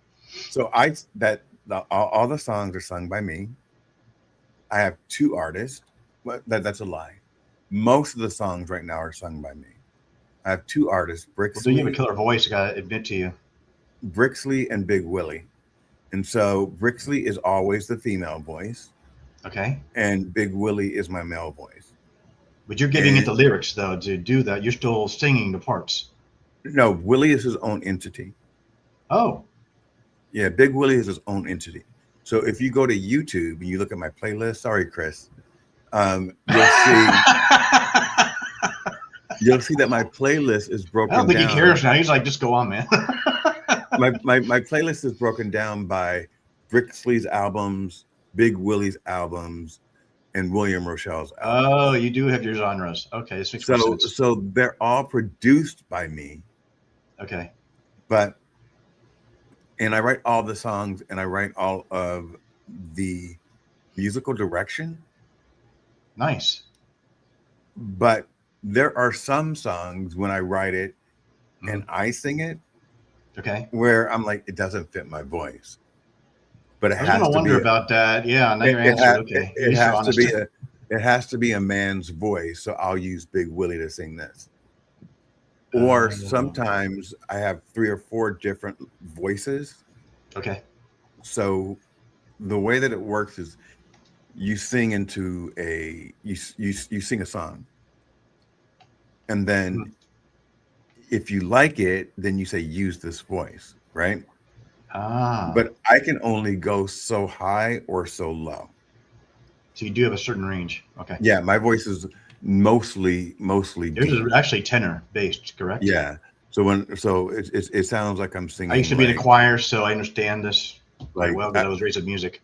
like amazing. Like it's all like that's my that's my natural like singing. That's where it's You most probably comfortable. could do throat singing just like the lead singer of Disturbed, potentially.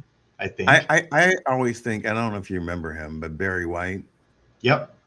Yeah. You're more or less comparable. Yeah, that's my easy genre. But then I can lift it up if I'm excited.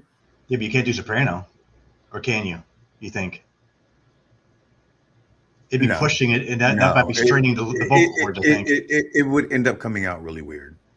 Yeah, and probably it wouldn't be a squeak. There's no way. I mean, No, I no, even no, tried no. that. I'm like, yeah, now I'm a tenor. Forget I'm screwed. So I understand completely. So the songs and everything are mine. The So they are articles, yours, your creation. the That's cool. articles are all mine. The posts that have words on it are Yeah, all mine. your So content. what my brand manager will do, or my PR manager for the book will Hmm. do, is say, all right, here's a vertical Right. and here's an image, and the image says the boogeyman, Okay. buy now on Amazon. Hmm. And then I have to come up with whether or not I'm just going to put that up with a link, or if I'm going to write a story along with it. Gotcha. And usually the way that I write my story is, especially if it's early in the morning, I Hmm. just talk into like into my note system. So basically, you're giving dictation. Yeah, I'm dictating it into voice, Hmm. and then that always comes out really, really bad. And then I edit it. It transcribes horribly that bad. Seriously. Wow. Yeah. And then I edit it, and then I run it through like one of the programs to make sure, I didn't. Grammatically and mechanically makes sense. Yeah. Yeah. Yeah. I Yeah. mean, when I, like today, before I came on, I was doing 6 articles, 2 for every other day, Monday, Wednesday, and Friday. Claude actually is a crap load better for me than any other AI done writing itself for me. But sadly, even for LinkedIn, it still says hashtag with the hashtag in. I'm like, okay, and I have to go to some other place to actually What do you, move the hashtag word. wait. So Yeah. go back and tell me what you did. So I used Claude to take an original already posted post, but I wanted to repurpose it for this week with the 3 images already given since last week and the prior week that my business partner already did. But I wanted to change the message still with the same focus in place, and it actually worked quite well. Downside is that AI still will fail to actually clean it up, which I had to do on Sublime. So what do you mean? Fix. Slow down. What do you mean clean it up? Meaning actually is it flows and doesn't show what I don't want to show, like saying hashtag when it's just, you know, the number sign, which is actually the hashtag in LinkedIn. So I don't want the word there. I just want the sign only next to what is hashtagging. The only way to do that, I learned, is to do replace all and then replace hashtag with blank. It blanks it out, so it cleans it all up that way. Plus spacing, bolding, every direction that way I can think of. He actually did come on. I can't believe it. He said he wouldn't. He looks good too. What's going Oh my God, on? you cleaned up, dude. Specs. Hey. You asked a curious question. I was curious about the YouTube followers, and so I was trying to learn more. You're starting a whole new thing here. You look Felipe really is good. poaching an audience. I love it. Well, I had to pick his brain because the fact that how you're doing it also, I'm like, I gotta get the proper guidance to do this properly because I asked it before, but it's the approach. And hearing that you were going to step back, Bill, it got me concerned because I'm like, StreamYard, I know it costs. I might be able to add to my budget. And if it starts to actually promote what we do as a business system, we may gain finally actual clientele pay. And that's the whole point of it. So Right. StreamYard, yeah, I got to check the pricing myself, but I can look it up anyways. And the YouTube channel is a whole other ball game because our YouTube channel is still fresh. But I just saw you got over 2,000 already subscribers on yours. That's already bankable there, nearly. I think it's got to be 10,000 now. No, And you said you use AI to get them, but there's none of them are bots. You said right? none of them are bots. You didn't say I use AI to get them. I said I use AI to create my SEO. Yeah, Right. you use AI to optimize it. Yeah. In GEO, as Yeah. well as generate titles that would bring more people into the game. And That's so right. so what I've done is one of my agents will listen to the audio Right. and then make a uh, more descriptive placeholder, or what do you call it? Description, more descriptive There you go. description. Because whenever I'm doing like a description for a show, you Yeah. know, like I wrote a description for the show, but it has nothing to do with me and Chris are talking about now. so it will go back in. Not relevant. It will go back in and it will review and it will create a new title and a new description for me. But you still But have to get that keywords that question, focus though, towards it.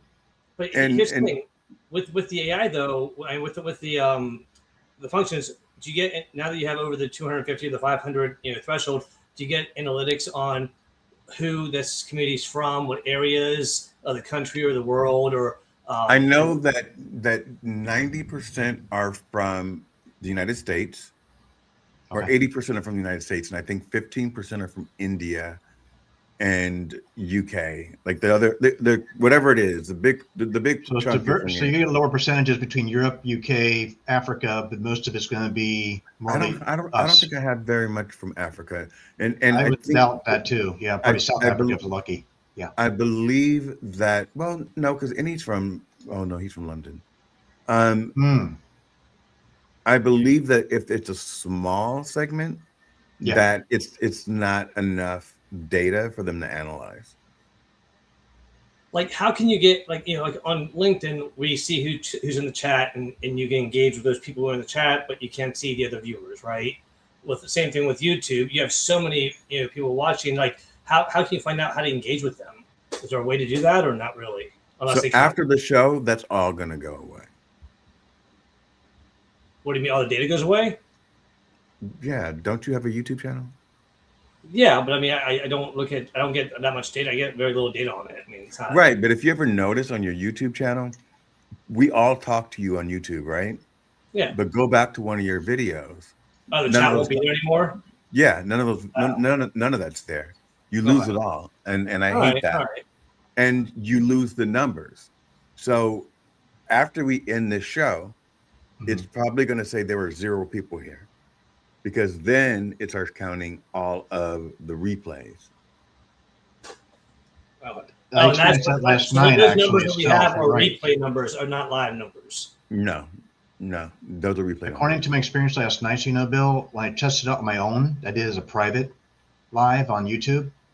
It did show 0. I didn't expect anybody at all, honestly, because I was like, I'm just testing this stupid thing out. But it did give me, after I stopped the live, it said 24 hours to process. Same thing you get too when you do on YouTube?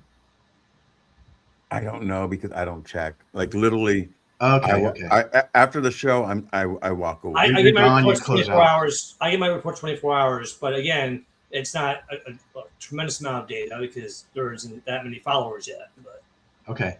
on the YouTube channel. At least I understand now how it works, because I'd never done it before. It's the very first time ever. I mean, it was strange. And like maybe we heard earlier, Felipe, I was trying to use OBS with it. It gave me so much headache. I was trying AI to help me with OBS, and it became more frustrating than it was as a good result. It pissed me off, actually. I was like, I'm done. I'm just So going to let me I'll tell get 2 you- hours. I had the Let me best tell you luck one with thing. Restream has been my best. I've tried all of them.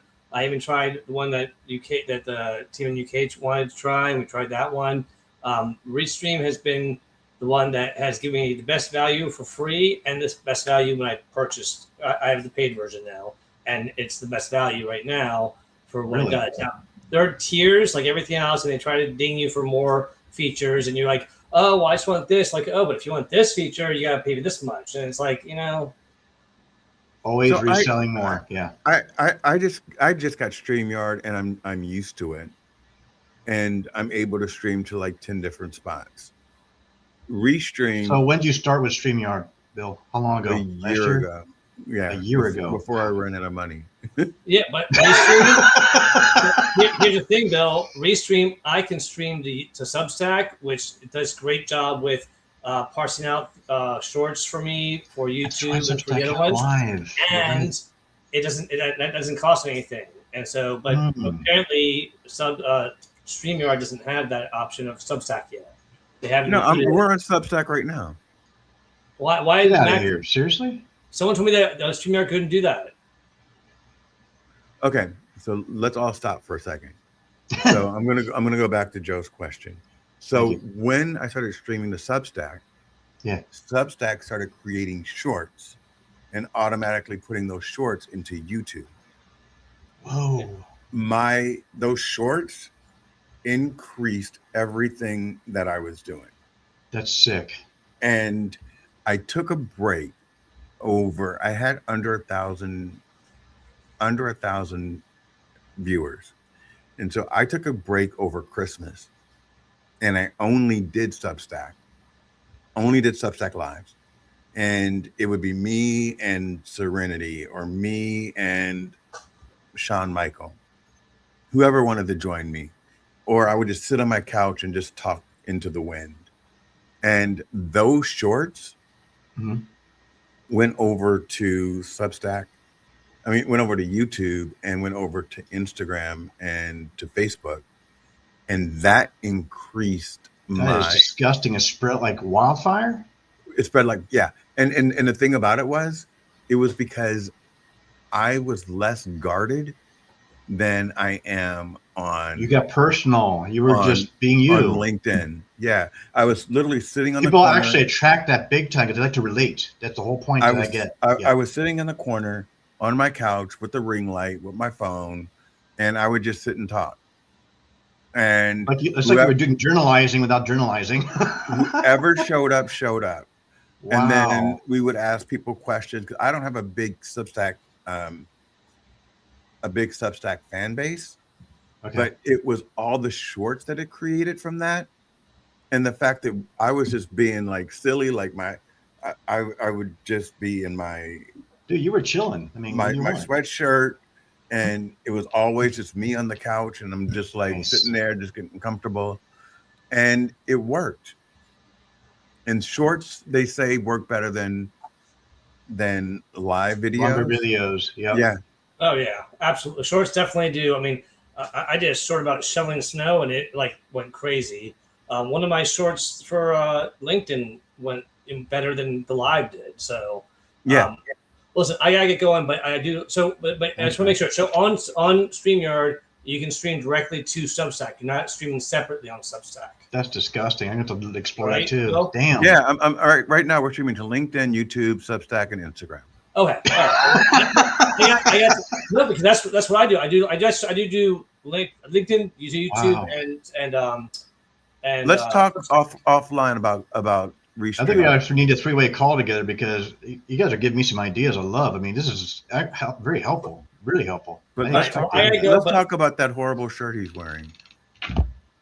I love you for that.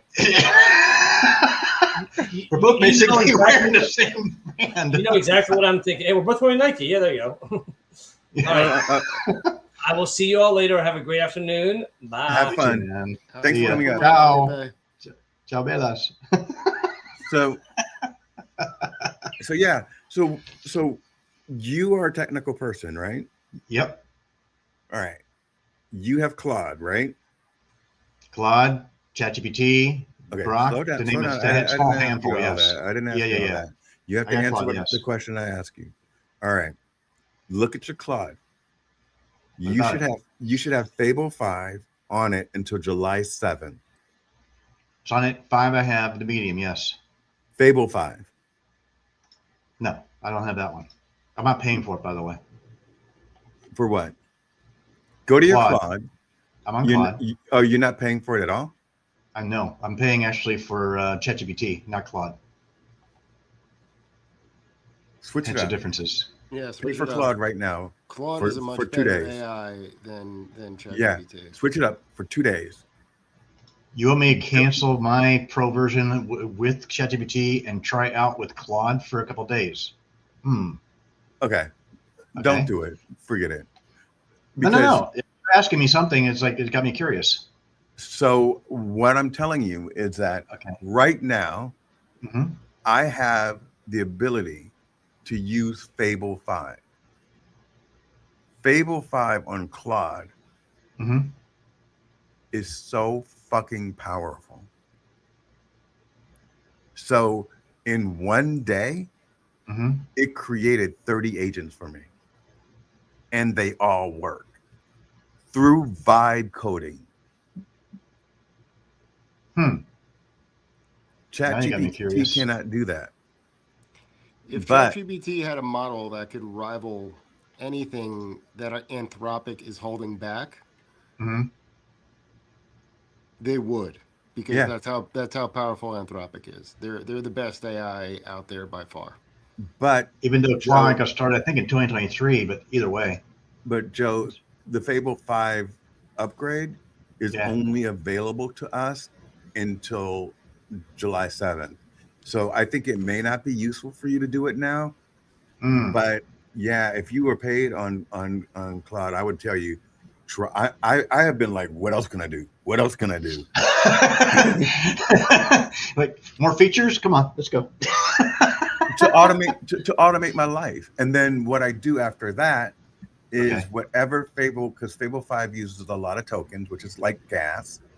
And so after Okay. Fable 5 runs out of gas for the day, then I Mhm. go and I say, all right, 90% of this is done.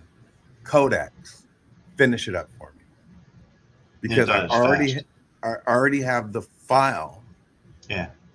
from Fable 5, right? So it's Okay. done all the work, but then it Right. says, oh, but you run a token, so I can't finish it That's the part that until annoys me. Yeah. until Exactly. tomorrow. So I Yeah. take that code and I Mhm. say, Codex, review this code and do the final implementation and deploy. Whoa.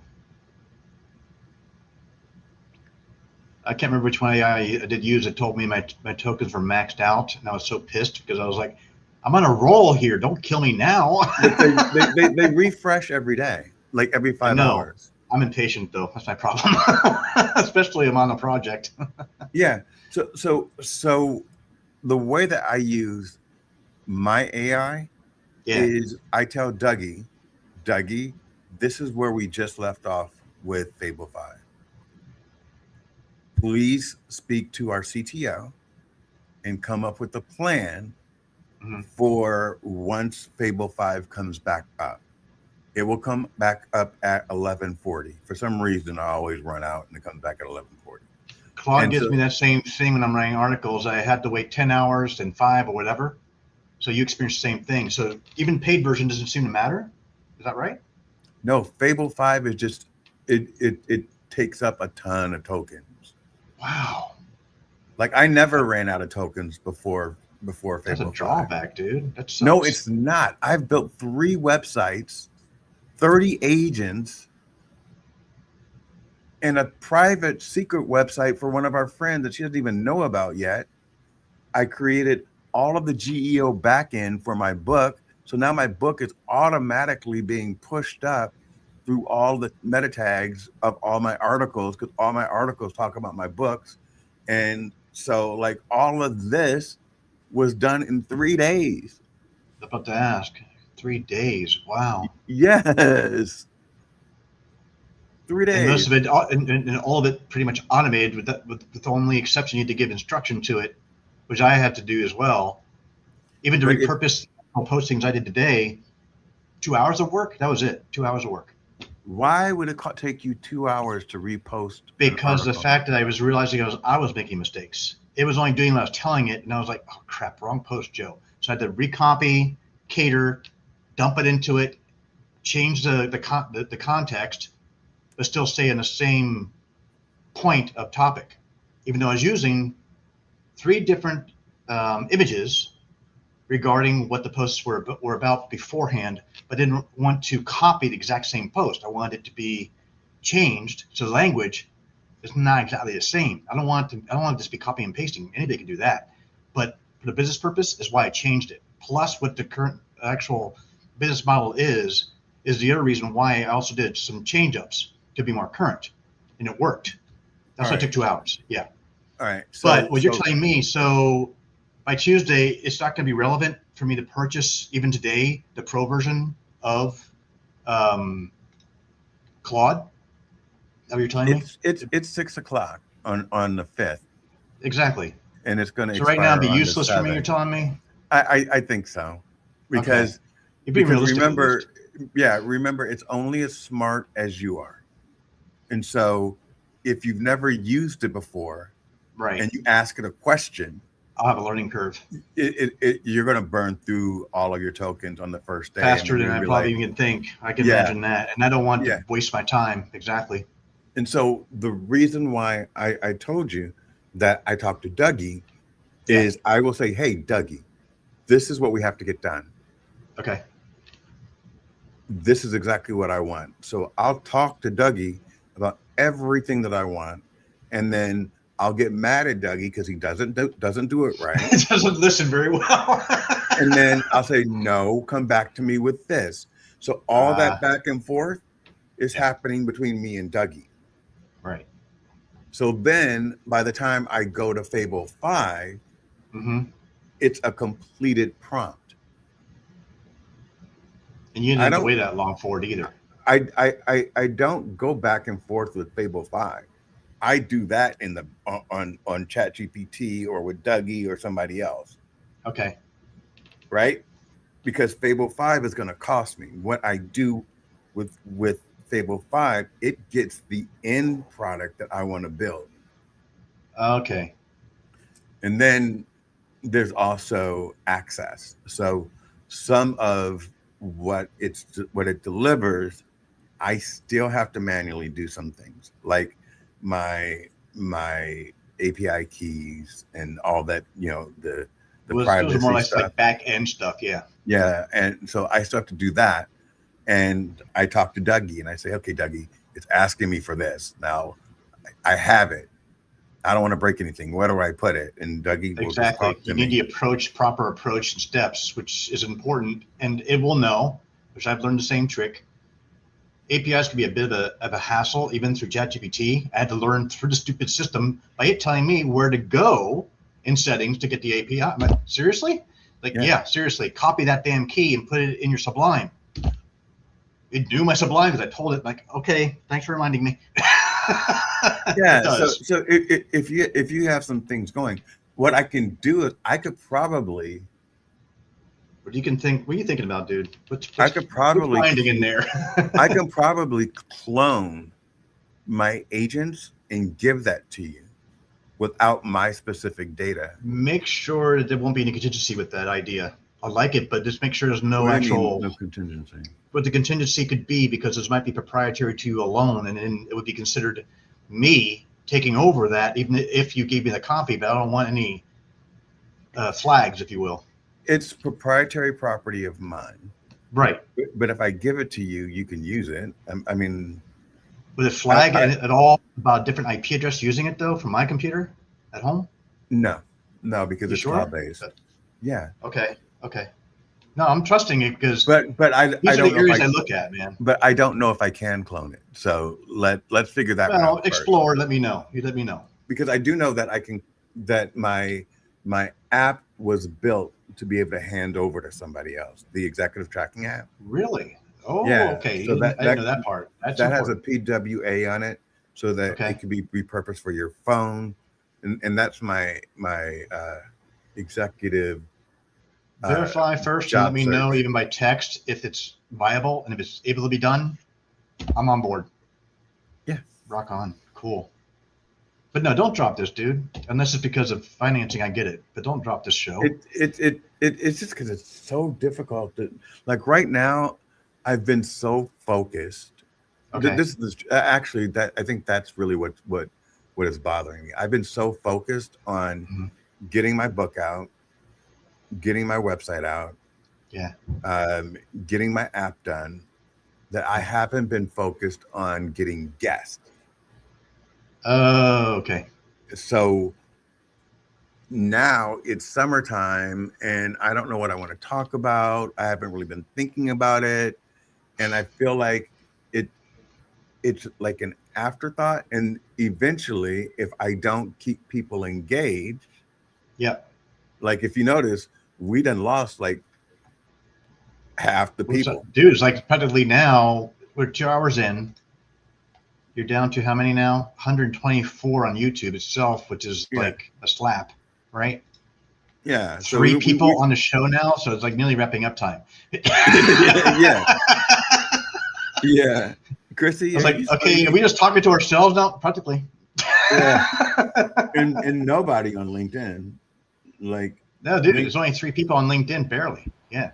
yeah. So LinkedIn. Yeah, I feel like this is just gonna wind. This is gonna continue and like go into the wind down in a minute. Like everybody's Oh my starting God. off. I gotta start We are that winding now. down. Yeah. Yeah, y'all just gonna After keep 6. talking until it's time for him to go to the wind down. Yeah, well, I think we need to get a little bit back on topic, and we'll regain the audience.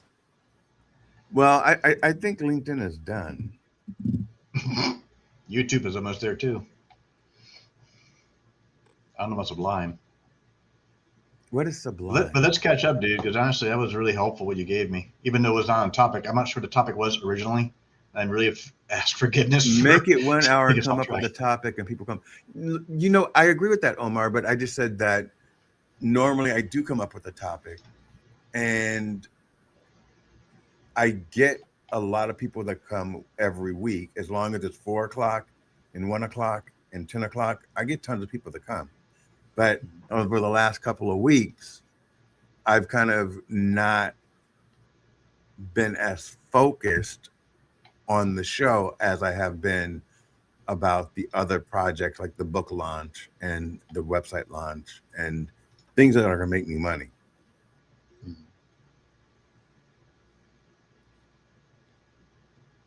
So yeah, that's it.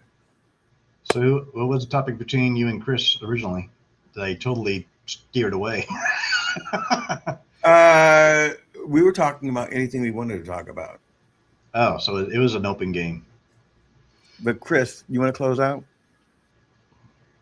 Sure. I think coming off the heels of the 4th of July, and everything else that's, going on around the country, going on around the world, it's important to focus on the things that we have more in common than the things that we have different. And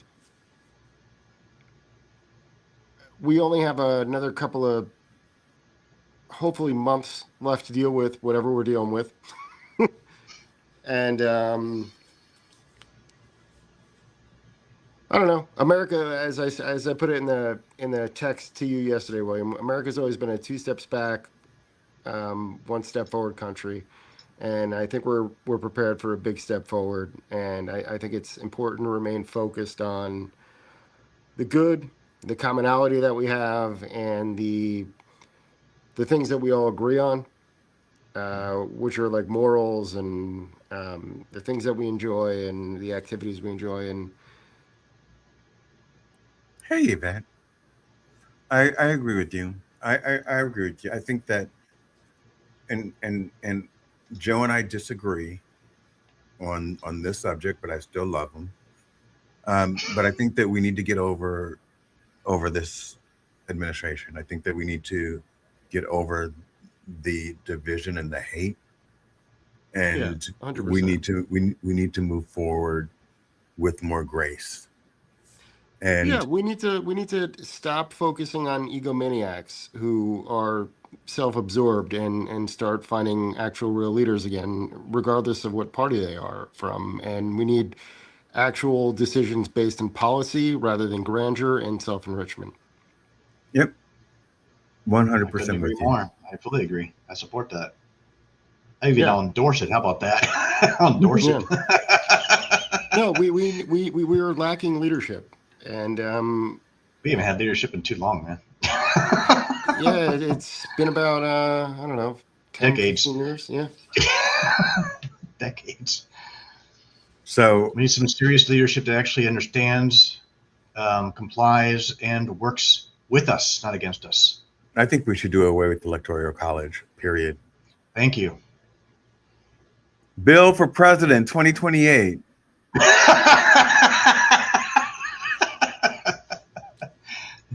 Yeah, I'm torn on the whole electoral college thing. I understand Why do we it need it? Well, you don't want to underrepresent rural parts of America, right? So, like places where our food is produced, where there's not a ton of people, but they're, like land doesn't represent population, but there's a lot that comes out of the land. So Yep. you need to respect people who are working those fields and who are producing everything that feeds us in the cities.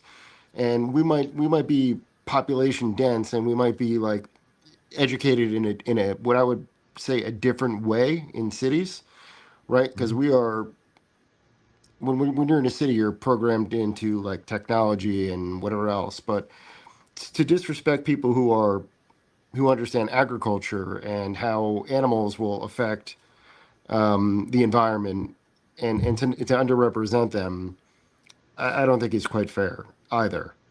But again, I think it goes back to 2 points that I'll close out on. I think overturning Citizens United is the most important decision we can make, getting money out of politics. I agree. And Yeah. the second thing we can do is, I don't care what religion you are, but get religion, keep the separation of church and state, and Should have always been. improve the education system, because Absolutely. Our education system is a dump. Honestly, yeah, it really is. we used to be the smartest country in the world, and we used to Not anymore. we used to cultivate the best engineers, the best artists, the best everything, because of our diversity, because of I agree, Nifty Nutty. I agree. I agree. You think you mad? No, we are with you. She said, he said, USA, you pay taxes to pedophiles and terrorists. You are in no position to tell anyone about anything. You should drink a big cup or shut the fuck up. Hell, I agree with you. Yeah, I will slightly disagree with whoever said that. I will agree. I believe our taxes are going to. I agree with that part of the statement. What I'm saying is I will slightly disagree with it. When you're in the most powerful country on earth, Are we? yeah, I mean, irregardless of whatever your beliefs are, we militarily, whatever, and economically, we are still the most powerful country on the planet. So that's why Iran backed down. No. I mean, that's why we backed down to Iran. We look, we didn't know how to. You can't fight Iran. That's a stupid war to fight. Nobody's beaten Persia in 3,000 years, right? The geopolitically, you're not going to conquer it. You can't conquer Afghanistan. There's certain places, like you can't conquer the USA, right? Like we have two giant moats, and we have ways of stalemate. It's a stalemate because it's useless, right? Because the fact, despite our military direction we have, but it doesn't matter. We stick our nose in everybody's business. I very agree nosy with you guys, because right now, I'm sorry, I'm pointing at you. You're right. You're pointing to the camera. Right now, we don't have any allies. So but that was provoked. We don't have allies in Canada, and we don't have allies in Mexico. Consider the administration we have is why. So if China, who is now making deals with Canada, Go figure. right, and is also making deals with Mexico, of course, if they decided to put tankers in Mexico and Canada, we would be fucked. Not to even mention Central and South America also. And I don't think NATO cares about us anymore, because we've basically turned our back on them. We are on the same anti-humanitarian list as Russia. Yeah, well, that's because we have a Russian-backed president. Would you say more? Because Cuba is just as bad right now. In Cuba, I saw a recent video this year. It's in the toilet, and that's a country right next to us. Me and Bill. Yeah, but that's because we're blockading them and we're preventing. Yes, them we from are. getting, But there's reasons behind it. Although I'm not even sure. I don't think that we should be. I don't think that we should have turned off the electricity in Cuba. Are you kidding me? They killed it themselves. No, they didn't. They poisoned their own water. No, that was us. That's propaganda. We did that shit. Yes, Yes, that's us. Yes. people. Yes. Oh boy, my family sucks. No, they're watching Fox News or some stupid stuff like that. But the truth of the matter is that we cut off all of the electricity Supplies. and supplies to Cuba, and Even because medical. of That's that, just disgusting. people in ICU Mm-hmm. died. So we And the place killed looks like a innocent damn people. dump. I mean, I've seen such garbage piles I'd never even believed I saw. I was like, are you kidding me? On video. Well, they can't drive because once we took over Well, they don't have Venezuela. fuel coming in, of course. So Yeah, yeah. So we literally called it a war. we dried them out totally. It was totally Well, dried we out. called it a war on drugs, and what we did was just execute the will of Marco Rubio, and Marco Rubio, who was raised on his entire philosophy of hating where his parents came from, because of the indignities that he suffered, right? Like, so I understand where the hatred comes from. So that's self-hate. It's not self-hate. It's you can criticize a government without Mhm. criticizing its people. And what we're doing in Cuba is despicable. And I agree. by sitting there and saying that, oh my God, we're blowing up drug boats and claiming it as some sort of victory here in America, when we produce more drugs than anybody else in the world, other than China, Hmm. um, is ridiculous. It doesn't make any fucking sense. We're But poisoning hold on. ourselves. But what doesn't make sense, Chris and Joe and Christy, if you Hmm. listen to it, remember when we were bombing the cocaine boats coming in, and then they Many got years back. Maduro, and then all of a sudden those boats stopped? And they were fishing Or, boats. huh? They were They were fishing fishing boats. boats, right? Yes. Right. They were fishing boats. We made it up. We went into Iran to talk about like we're gonna. I don't even know why. We went. Why? I don't know why we went to Venezuela. Oh, actually, I do. It's to covering up the Epstein files. And Nifty 50 or Nifty Nutty, I am on your side. You know, uh, home of the brave until it's time for the Second Amendment. Domestic slaves, absolutely. That's what they're trying to make us into. You are completely disconnected from the world and its ways. United Slaves of Israel. You guys are terrorists. When will you revolt? I'm revolting right now. I'm with you. Where are you from? That's a good question to ask. By the way, it's from YouTube in case anybody knows. No, Yeah. So I mean, I you hear use your the government asylum scapegoat to not take responsibility. I'm trying to take responsibility. yeah. I think there's a lot of people, especially with like the World Cup going on, who have visited America Yep, Hmm. and I agree with understand that that too. a lot of us are not supportive of this government, and you have to, whoever Nifty is, whatever his name is or her name, you actually have to talk to people from this country and have an honest to God conversation with us about what we actually believe. We don't all support this. We are unfortunately like, and the whole conversation about like, do we have a revolution? Like, there's a silent one going on. Yeah, we There's a don't lot. support this. No, we Yeah, don't. we are doing a lot of stuff in America to change. We are doing our Hmm. best to protest, to be nonviolent, the way that things have always been done here. Um, it's through votes, and the whole point about America and why it's so beautiful is that we have so many people from so many different backgrounds. America Hmm. means so many different things to so many Yeah. different people, and the whole point is to try not to shoot each other and kill each other. Well, we had And our Civil War, hadn't we? Couple hundred. Joe, did you go to the toilet? I had to step away from them, dude. yeah, So Uh, so so Nifty is a woman, and you're from the Netherlands. Nifty, I 100% agree with you, and I 100% agree that we the people need to rise up. But what's happening in America, which you're not I don't think you are getting, because we're not getting the complete story either, is that none of us have jobs. Most of us don't have jobs. Um, we can't pay our bills. They've taken away our health care. They are not giving us food. They've taken away any social programs that could help us out in a time of need. Uh, gas is really expensive. People are dying because they can't get their medications. That's one thing that Chris was talking about earlier.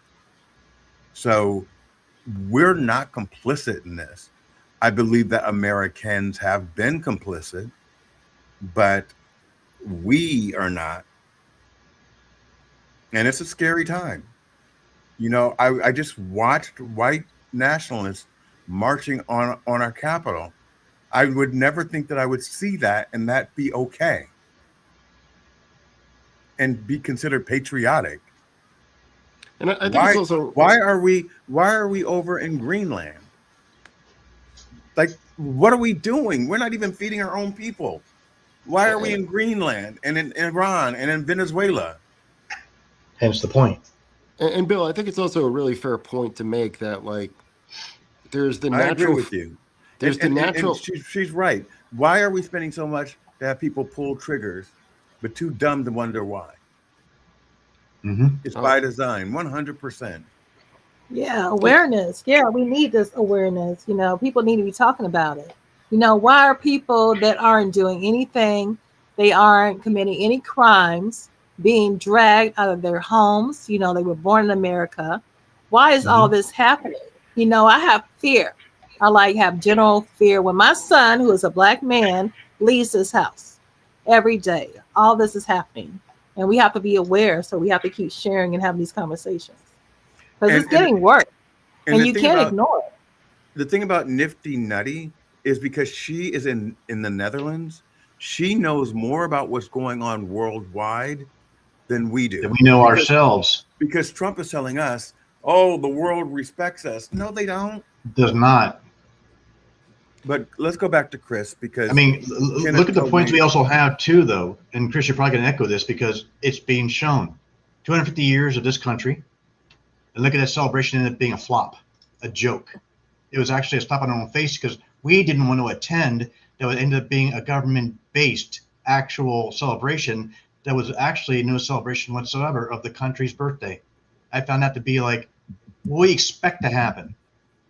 You take away the funding for some organizations. Yeah, and I think it's also a fair point to illustrate to people who aren't from America how gigantic America actually is.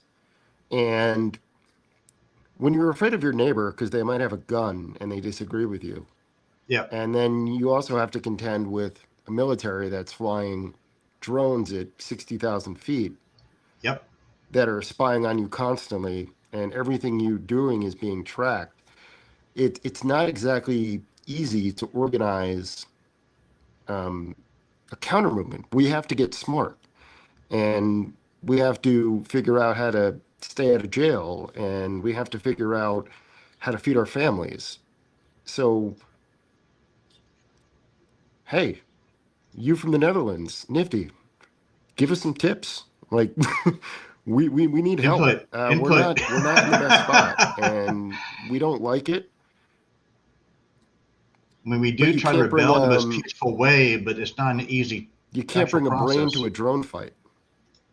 Nope. I mean, you can. Drones are controlled outside. You're gonna get blown up. And then there won't even be known what happened because it won't be reported. I'm not sure if I lost audio, but I can't hear anymore. You can't hear? We can hear you.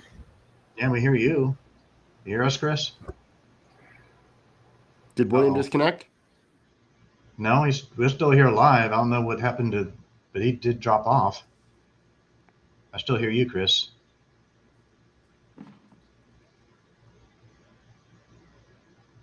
You still hear me, Christy? Yeah, I still hear you. Maybe he took a break, but yeah. I think he did. Those are some great Our show's been points. going on for like under 2 hours. Yeah, this is pretty long. This is going to turn into the night show. This in a is the minute. longest one I've had yet, and I've only been on here 1 hour. Well, hour and 20 minutes. I think I'm gonna go ahead and bounce myself anyway. Oh, Chris dropped out now. I guess game over. All right, good night. See you guys later. You take care, hon. All right, bye. Bye.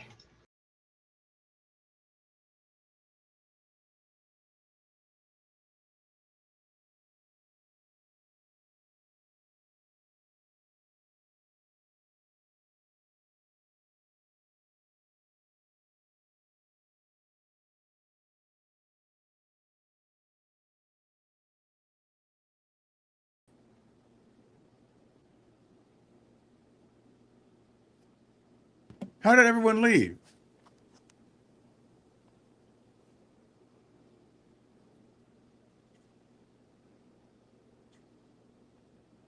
Well, I'm back. Everyone seemed to have left because I had to use the restroom. Can you hear us?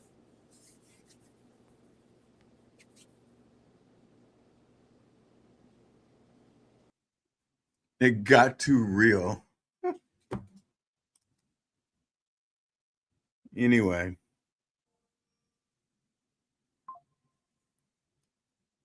Where did everyone go? Did they get into a fight?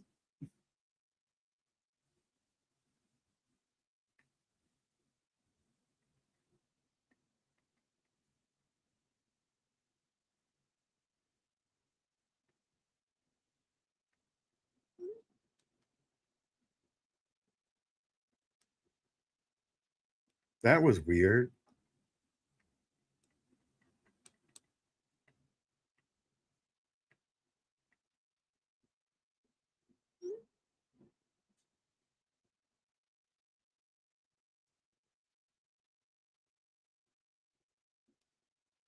Well, they were talking. I didn't want to interrupt them.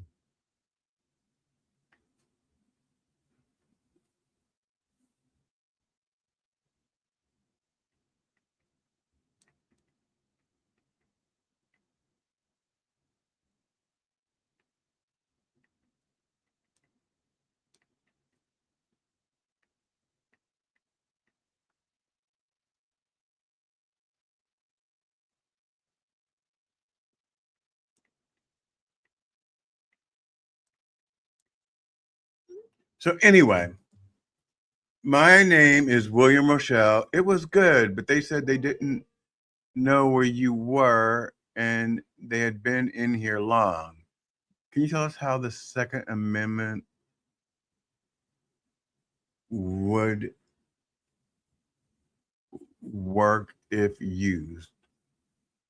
The Second Amendment is the right to carry, right, Yvette? I don't think we should. I don't think that people should. I'm afraid of guns. So it was not something that I was interested in. I don't believe in guns. I don't want guns. They said it was too long, the stream, and they dropped.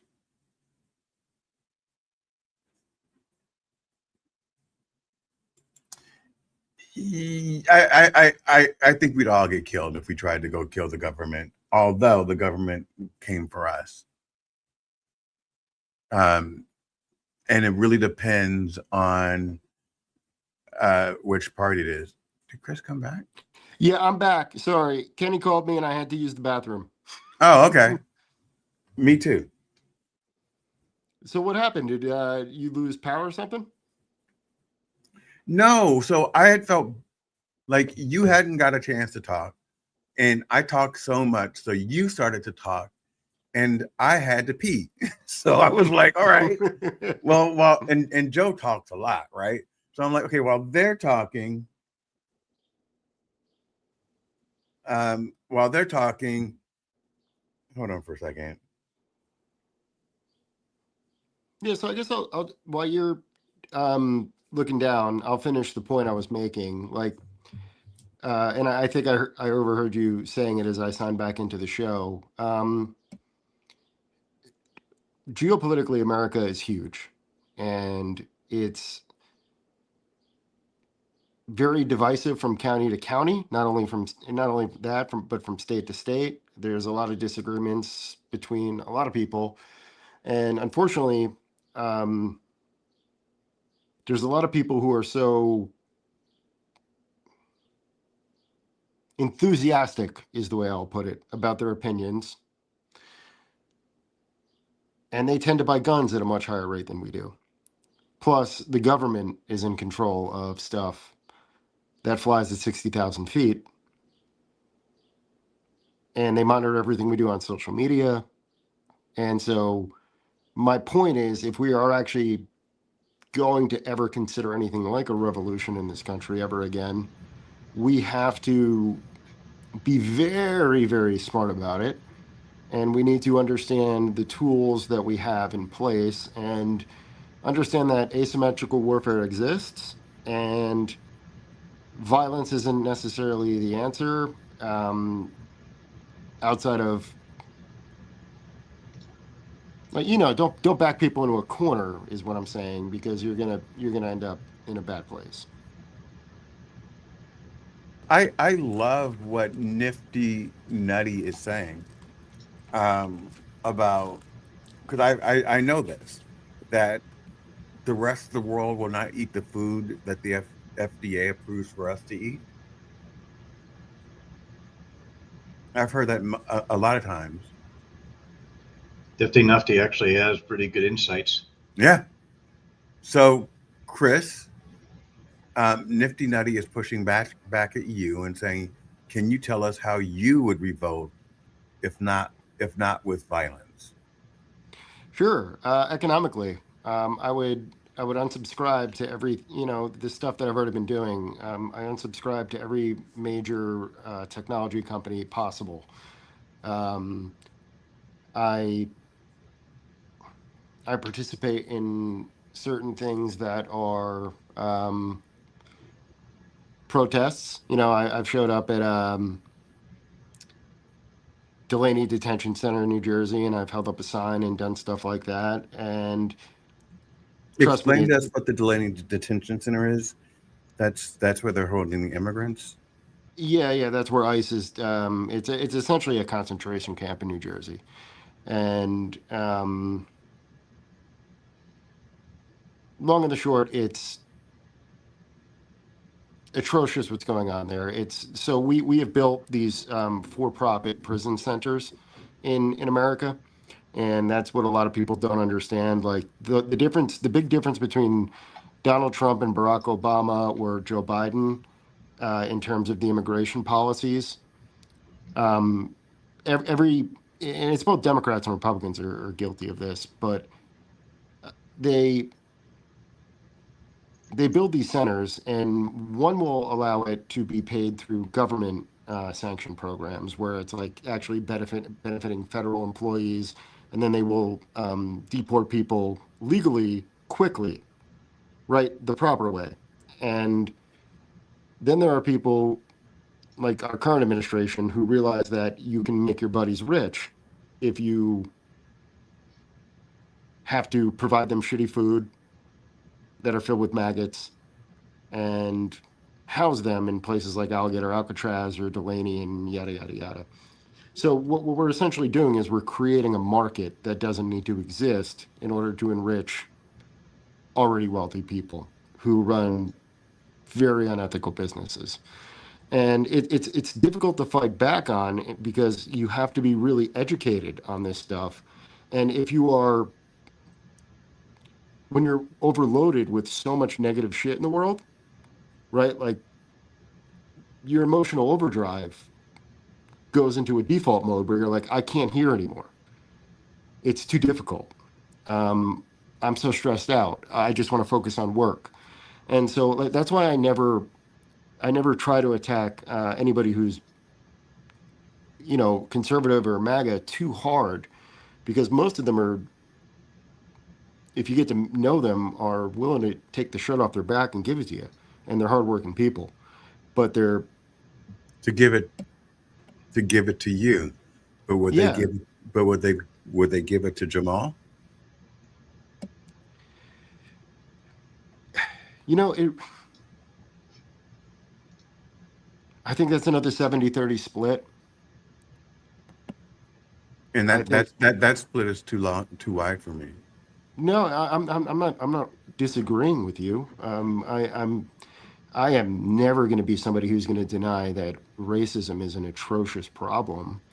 I mean, Kenny can chime in. We have this conversation like 5 nights a week. Um, I'll never understand it, but yeah, there are some pretty fucking awful people out there. If you don't mind me using my French, um, I've grown up around it. I've heard the conversations that people will not have in front of people of a different color skin, and the jokes that people think are funny. And to me, like the conversation that I'll have, like if you're gonna make a joke about race or culture or ethnicity, it should be about breaking down barriers between cultures, right? Like stereotypes can be funny in one way if it's about like trying to understand one another. But if it's not about that and it's hatred, that's a entirely different story. And yeah, I think unfortunately what we're seeing in my hopeful optimistic opinion is the dying out of that currently happening right now, which is a generation that is experiencing its death throes of perpetuated bullshit. Do I ever think it's going to go away entirely? No, I don't think so. But I think it's going to continue to get better, and I think we are in a period right now where we have to watch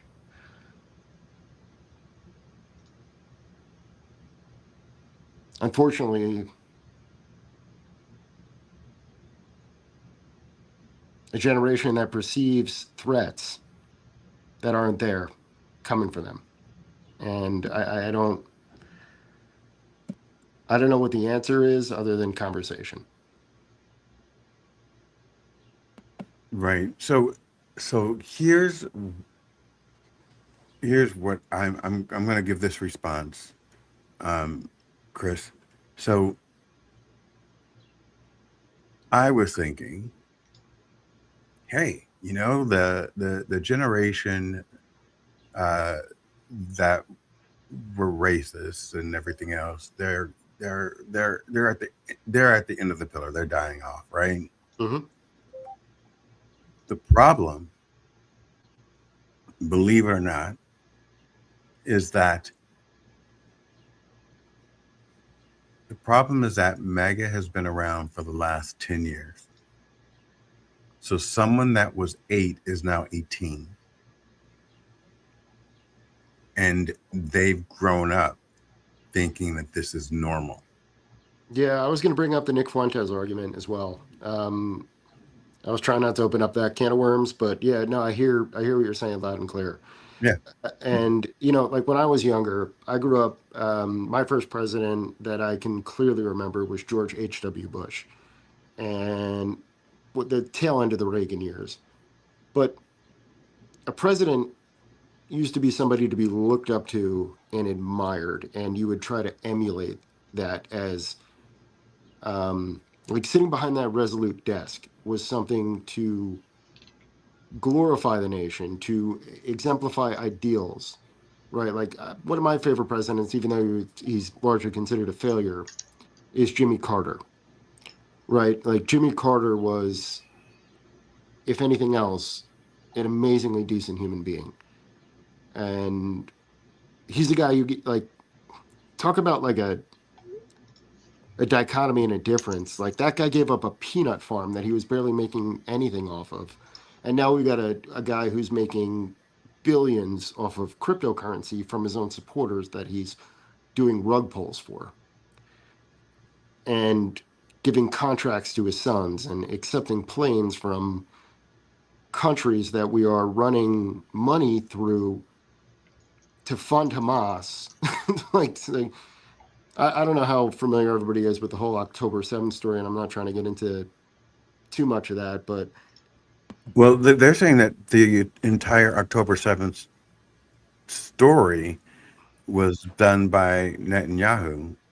well, no, it's 100% true. So he sent money through Qatar in the back of pickup trucks in the millions of dollars that would drive from Qatar to Palestine to fund it because they don't want a two-state solution. So that's because he was so deep in corruption himself. He knew he was about to go to jail, and that's why he let October 7th happen. And now we have to deal with Zionism versus anti-Semitism, right? Like there's a difference between Zionists and Jewish people. Like Jewish people are some of the nicest people on earth. So are Islamic people. So are Hindus and Muslims. You know, like the list goes on. There's so many people who are hijacking ideologies for profit, and that's something we need to get away from. And I don't know how you fix it other than conversations and education. And not enough people, unfortunately, because so many people are out of work, not enough people have enough time to learn enough about all these situations, but they become highly opinionated of it because their LinkedIn algorithm or their YouTube algorithm or their Facebook algorithm shows them the one thing that sells better than sex, and that is hatred. And fear. Give me a quick second. Nifty Nutty, if you would like to join us on stage, you can keep your camera off. Mm-hmm. We would welcome you. I just put the link in the chat. I think you have a bunch of great stuff to say, and the show is called UBU Live, and we welcome your opinion. And I think most of us agree with what you're saying.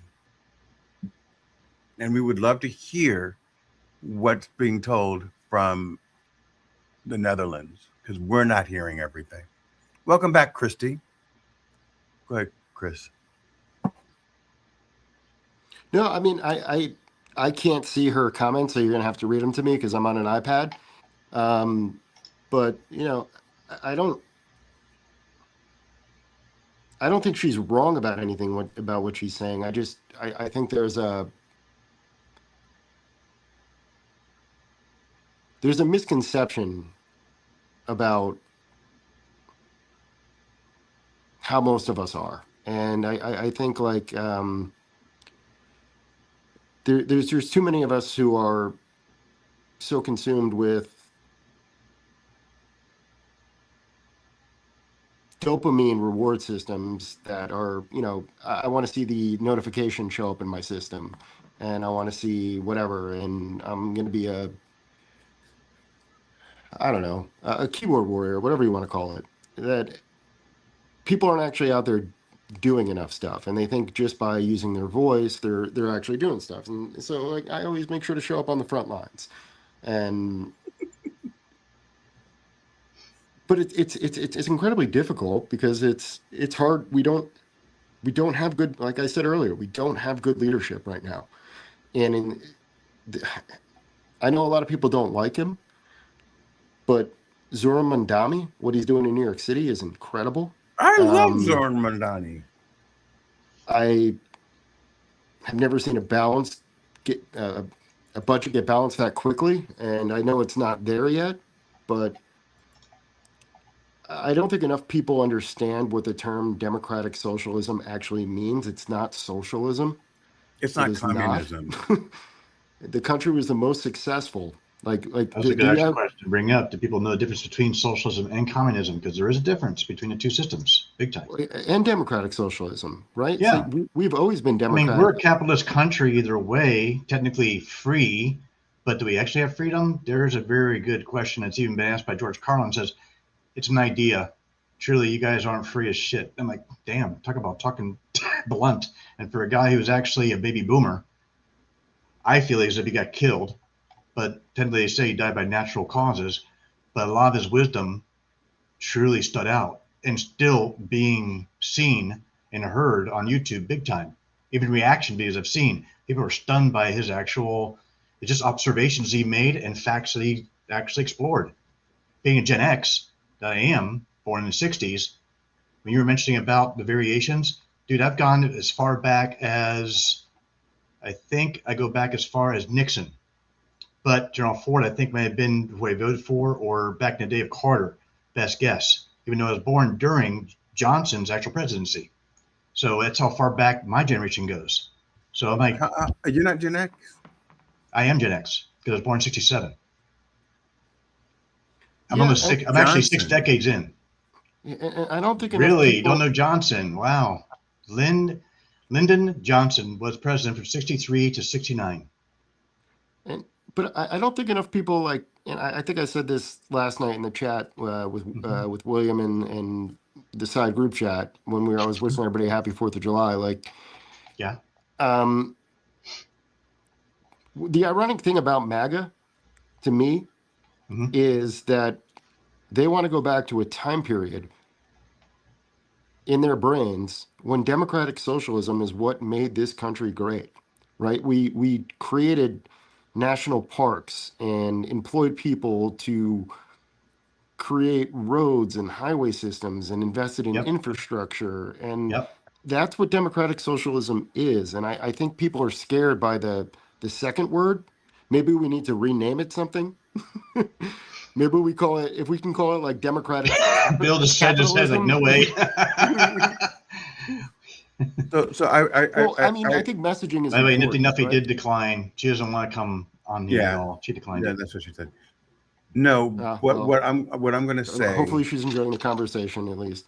But What if I'm we gonna can, say like, I is, don't know, like, think about how Chris- stupid of a message MAGA is, right? Make America Great Again. It's 4 simple words.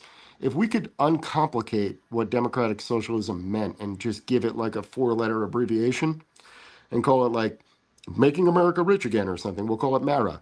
And, you know, like, and just be like, oh, hey, like all this stuff that we used to do in the 50s. Why not a 3-letter word? Yeah. All the stuff Make we used America to do, prosperous. yeah, all the stuff we used to do Map. actually. Yeah. I'm just saying, dude, creativity here. We don't have to do it 4 letters because I'm thinking another 4 letters. You know, it's not going to be a bomb. All I'm saying is messaging Yeah. messaging matters, especially when it comes to simplicity of an idea. Yeah. And if we could rebrand it and not overcomplicate it,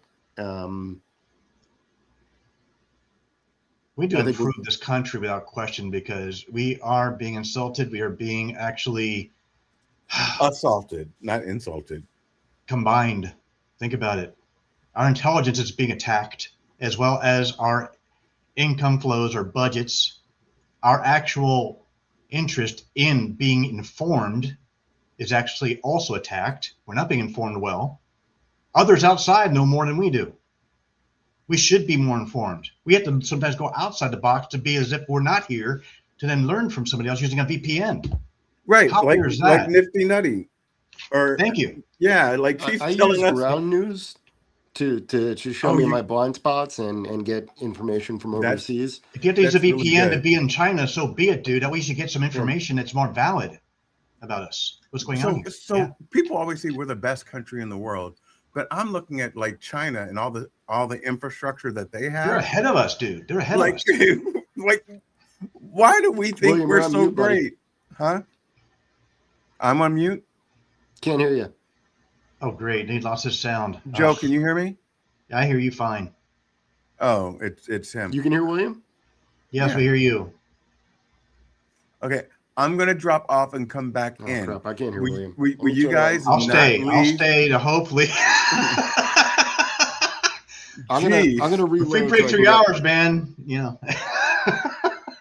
I'm gonna reload my screen. I'll be right back. Can you Refresh see me yours, yeah. Uh, I've been now, hearing you all the now I time. can hear you, William. Now I can hear you. Yeah. I got to refresh my screen again for you, seriously? Like literally, I left for a second thinking Everybody was gone. thinking Joe and Chris are going to start talking and I can go use the restroom real quick. And I came back to nothing. Dude, just go mute. That's and what turn I off said. cam. I That's all said he did. was just taking a break, and then everyone started Oh. leaving. I Yeah, said I'm he's a probably I dropped taking my a cam. I break. did this. He's like, "Where'd Joe go? Why do I have a silhouette now?" I'm like, well, dude, I don't want you to see me walking away and hopping on the throne. Just No, saying. I'm a diabetic, so I have to use the restroom more than most. Come back, Joe. Come back. No, I would just use this as an example. I'm fine. We were going to break a No. world I need more record. wine. That's it. More wine. Bartender, more wine. It's Sunday, dude. Come on. I can't believe we're going on almost 3 hours of a live here. I This is know. going That's to what I be was saying, man. I groundbreaking know world record here. it's kind of like we should just keep going. Do a 20. By the way, you guys buy my book. Dies, it dies. So be it. Whatever. Everything that you're talking about, Chris, is in my book. The renaming of socialism, because they called it two different things, if depending upon the color of your skin. So, in one community, it was called a hand up. In another community, it was called a hand out. Both things existed, but the welfare state was considered terrible. But the other family was still getting money for having children. Well, look at the only. Thank God he's not a trillionaire anymore. But like, there's nobody who benefits more from socialism, ironically, than Elon Musk. Pretty much. What do you mean he's not a trillionaire anymore?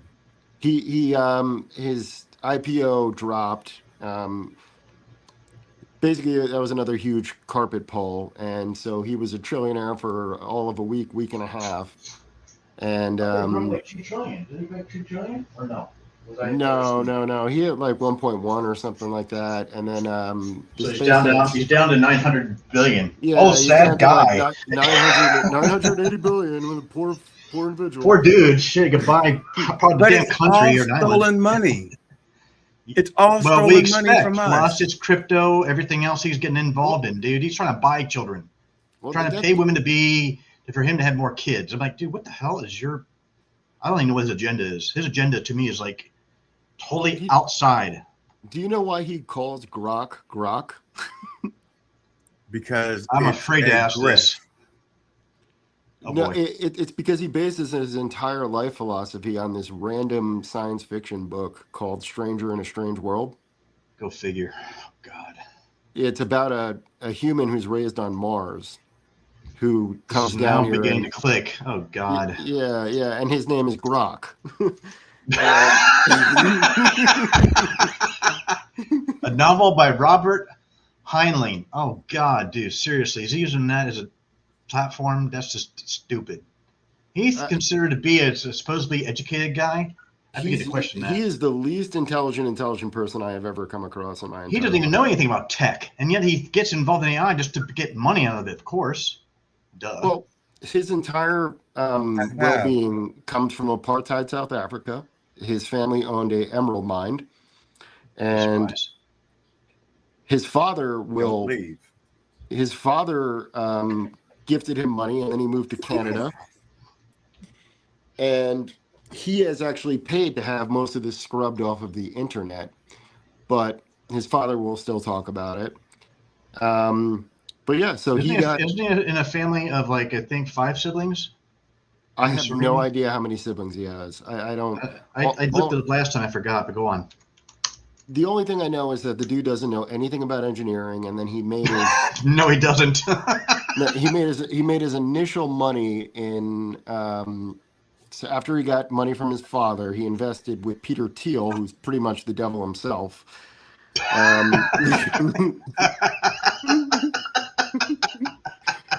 They invented. I can almost bet you that he is just as much bigotist as anybody else in this country. Peter, he fled he knows what's coming because he's the guy who runs Palantir. By the way, let's not say that word too many times on while we're on LinkedIn. We're gonna get banned. We'll be arrested in 5 days. What did you guys do while I was gone? Oh, I'm gonna- nothing. Just talking about Elon Musk and his stupidity and craziness. What, you got another bun, dude? What the hell is that? No, I'm about to cut an onion. I'm hungry, you guys.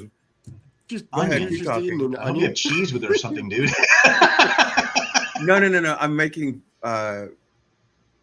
beans, rice, Rice, fried beans, and pork, and then I'm going to caramelize some onions. oh, really gonna go hardcore on my family's culture and do? Yeah, pretty much. Wow. Oh man. Now you make me want to drive over there. Such a shared plate. Don't touch your eyes. You reminded me. Oh, no, Don't he touch won't your leave us- eyes this time. I saw a video. There's a trick about actually so you don't get your eyes wet or get watery from cutting onions, and I think it's actually with oil on the blade. If you slice with oil on the blade, you will not cry. Just don't cut yourself. That's a hell of a cleaver. Damn. You guys keep the conversation going. This is good. Yeah, So, I'm dude, I'm talking enjoying it. food now. I'm talking food. But Yeah, I'm you're going to getting- mute myself gotta so order you a don't sandwich. hear me. You don't hear me cutting. That's Go all ahead. right, man. Bring it Gabe on. Leo showed up. What the hell? Yeah, So- man. So just to finish off the point about Elon Go Musk on. and how stupid he is, he made his money with Peter Thiel in PayPal, right? And that became Yeah, the yeah, yeah, precursor yeah. for that's the precursor for basically like all digital currency. Of course. And that was basically what he understood is that if you can facilitate illicit transfers of money for people who want to participate in human trafficking and selling Yep. drugs overseas and stuff like that, it's a really easy way to get rich, right? Like that's the way a lot of Wasn't hard for him to scumbags do. roll. Yeah. Yeah. And then he failed at like 4 more companies, and then he bought Tesla and advertised it as Go something figure. successful. He made the worst electronic car on the planet that relies on way too much lithium. More than one. More than one. Yeah. Those cars suck, dude. All Teslas to me are a joke. 5 siblings, by the way. I just found out. 5 of them. What Mostly Yeah. girls. was Elon Musk born wealthy, or like how did He got his money from his father, who was a South inherited African it. emerald mine. Okay, Yeah. so he's not a self-made man. No, but he claims he is. So he Yeah, was he'll make claims, but he'll deny anything you try to validate. Did you find out online anyways? He's not going to accept it. He'll be like, I did it on my own. Like, no, you didn't. That's why that's literally why he bought Twitter, because he knows everybody has the attention span of a flea, and nobody wants to read more than everybody wants to read no more than 140 characters to get educated. From a phone, by the way. From a phone, not Yeah. a computer. Yeah. That's what he comes. I don't know what his obsession is with the letter X, to be honest. And I think it might be probably another book telling thing. More likely, unless you know better on that, Chris. It goes back to Stranger in a Strange World. Oh, Go Christy figure. left. I'm not surprised. I'm not surprised. So I believe X is kind of how he views people, Yep. And he's banking off it. just like just an X. Mhm. You're You gotta love when he actually was out down the stage and did that big ass Nazi salute. I'm like, oh, that's gonna really rub wrong on stage. but his father's like that. Of course he is. And fortunately, guess what? Trump's dad was actually German too. So I'm like, Yeah. no surprise. If that's what you meant earlier, yeah. All right, so it has been Almost 3 hours. It has been 3 hours of us talking about everything and nothing. And anything under the sun, right? And anything under the sun. This is going to be a great. It's going to, The traction you're going to get on this dude is going to be sick. a ton of shorts, right? So by the time we cut this up and dissect it, it'll have all these nifty little pockets in it. So it'll come out sounding good once I repurpose everything. Chris, this is your show today, so I want to give it to you to take us out. I will also. Can you thank Kenny for inviting his 100 million friends? And Chris, I want to tell you that I really do and appreciate you. Oh, dude, I appreciate this entire, whatever people refer to it as, a LinkedIn family. And to take it out, I will say this. We are all complicated. The world is in an interesting place. We're in flux. We're in transition. We're all trying to adjust. And have patience. Keep trying. And know who you could rely on. And know who your friends are. And you will recognize them pretty quickly by the people who show up when you have your worst days. So when you have your worst days, remember who's there. And when you have your best days, enjoy them. And I'll leave it there. That was perfect. And with that said, Joe, wish everyone a good night. I bid you all adieu, hasta luego, y gracias. And are you going to show up to my Williams wind down tonight, Joe? I've already talked for 3 hours. The Williams wind down is 20 minutes. Three hours away. I mean, Don't worry, William. I'll be there, at least in the comments section. Thank you, Chris. Joe will be there too. if he's in the comments, I shall be for you. How about that? All right. Thank you. All right, you guys. Good night. You're a brother from another mother on the other side of the damn coast. Bye, everybody. Ciao, brother. Thanks so much. Have a good one, everyone.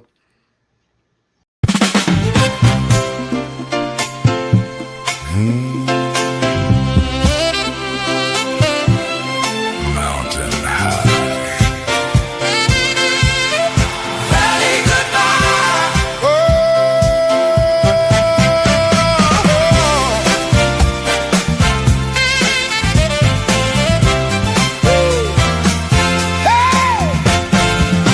You thought I'd stay where you left me, down where the cold wind blows. You thought the dark would forget me, but even ashes glow. I had stone beneath my body, I had dust inside my shoes, but the ground could never hold me. I had too much left to prove. Ooh, mountain high. Ooh, valley goodbye.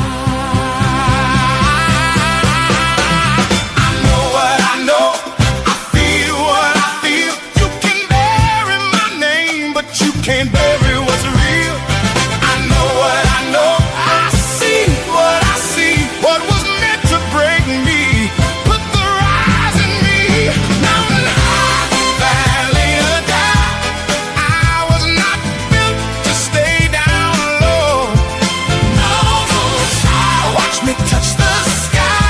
I was born with a light you can't control. Mountain high, valley goodbye. I'm still here and I'm letting it show.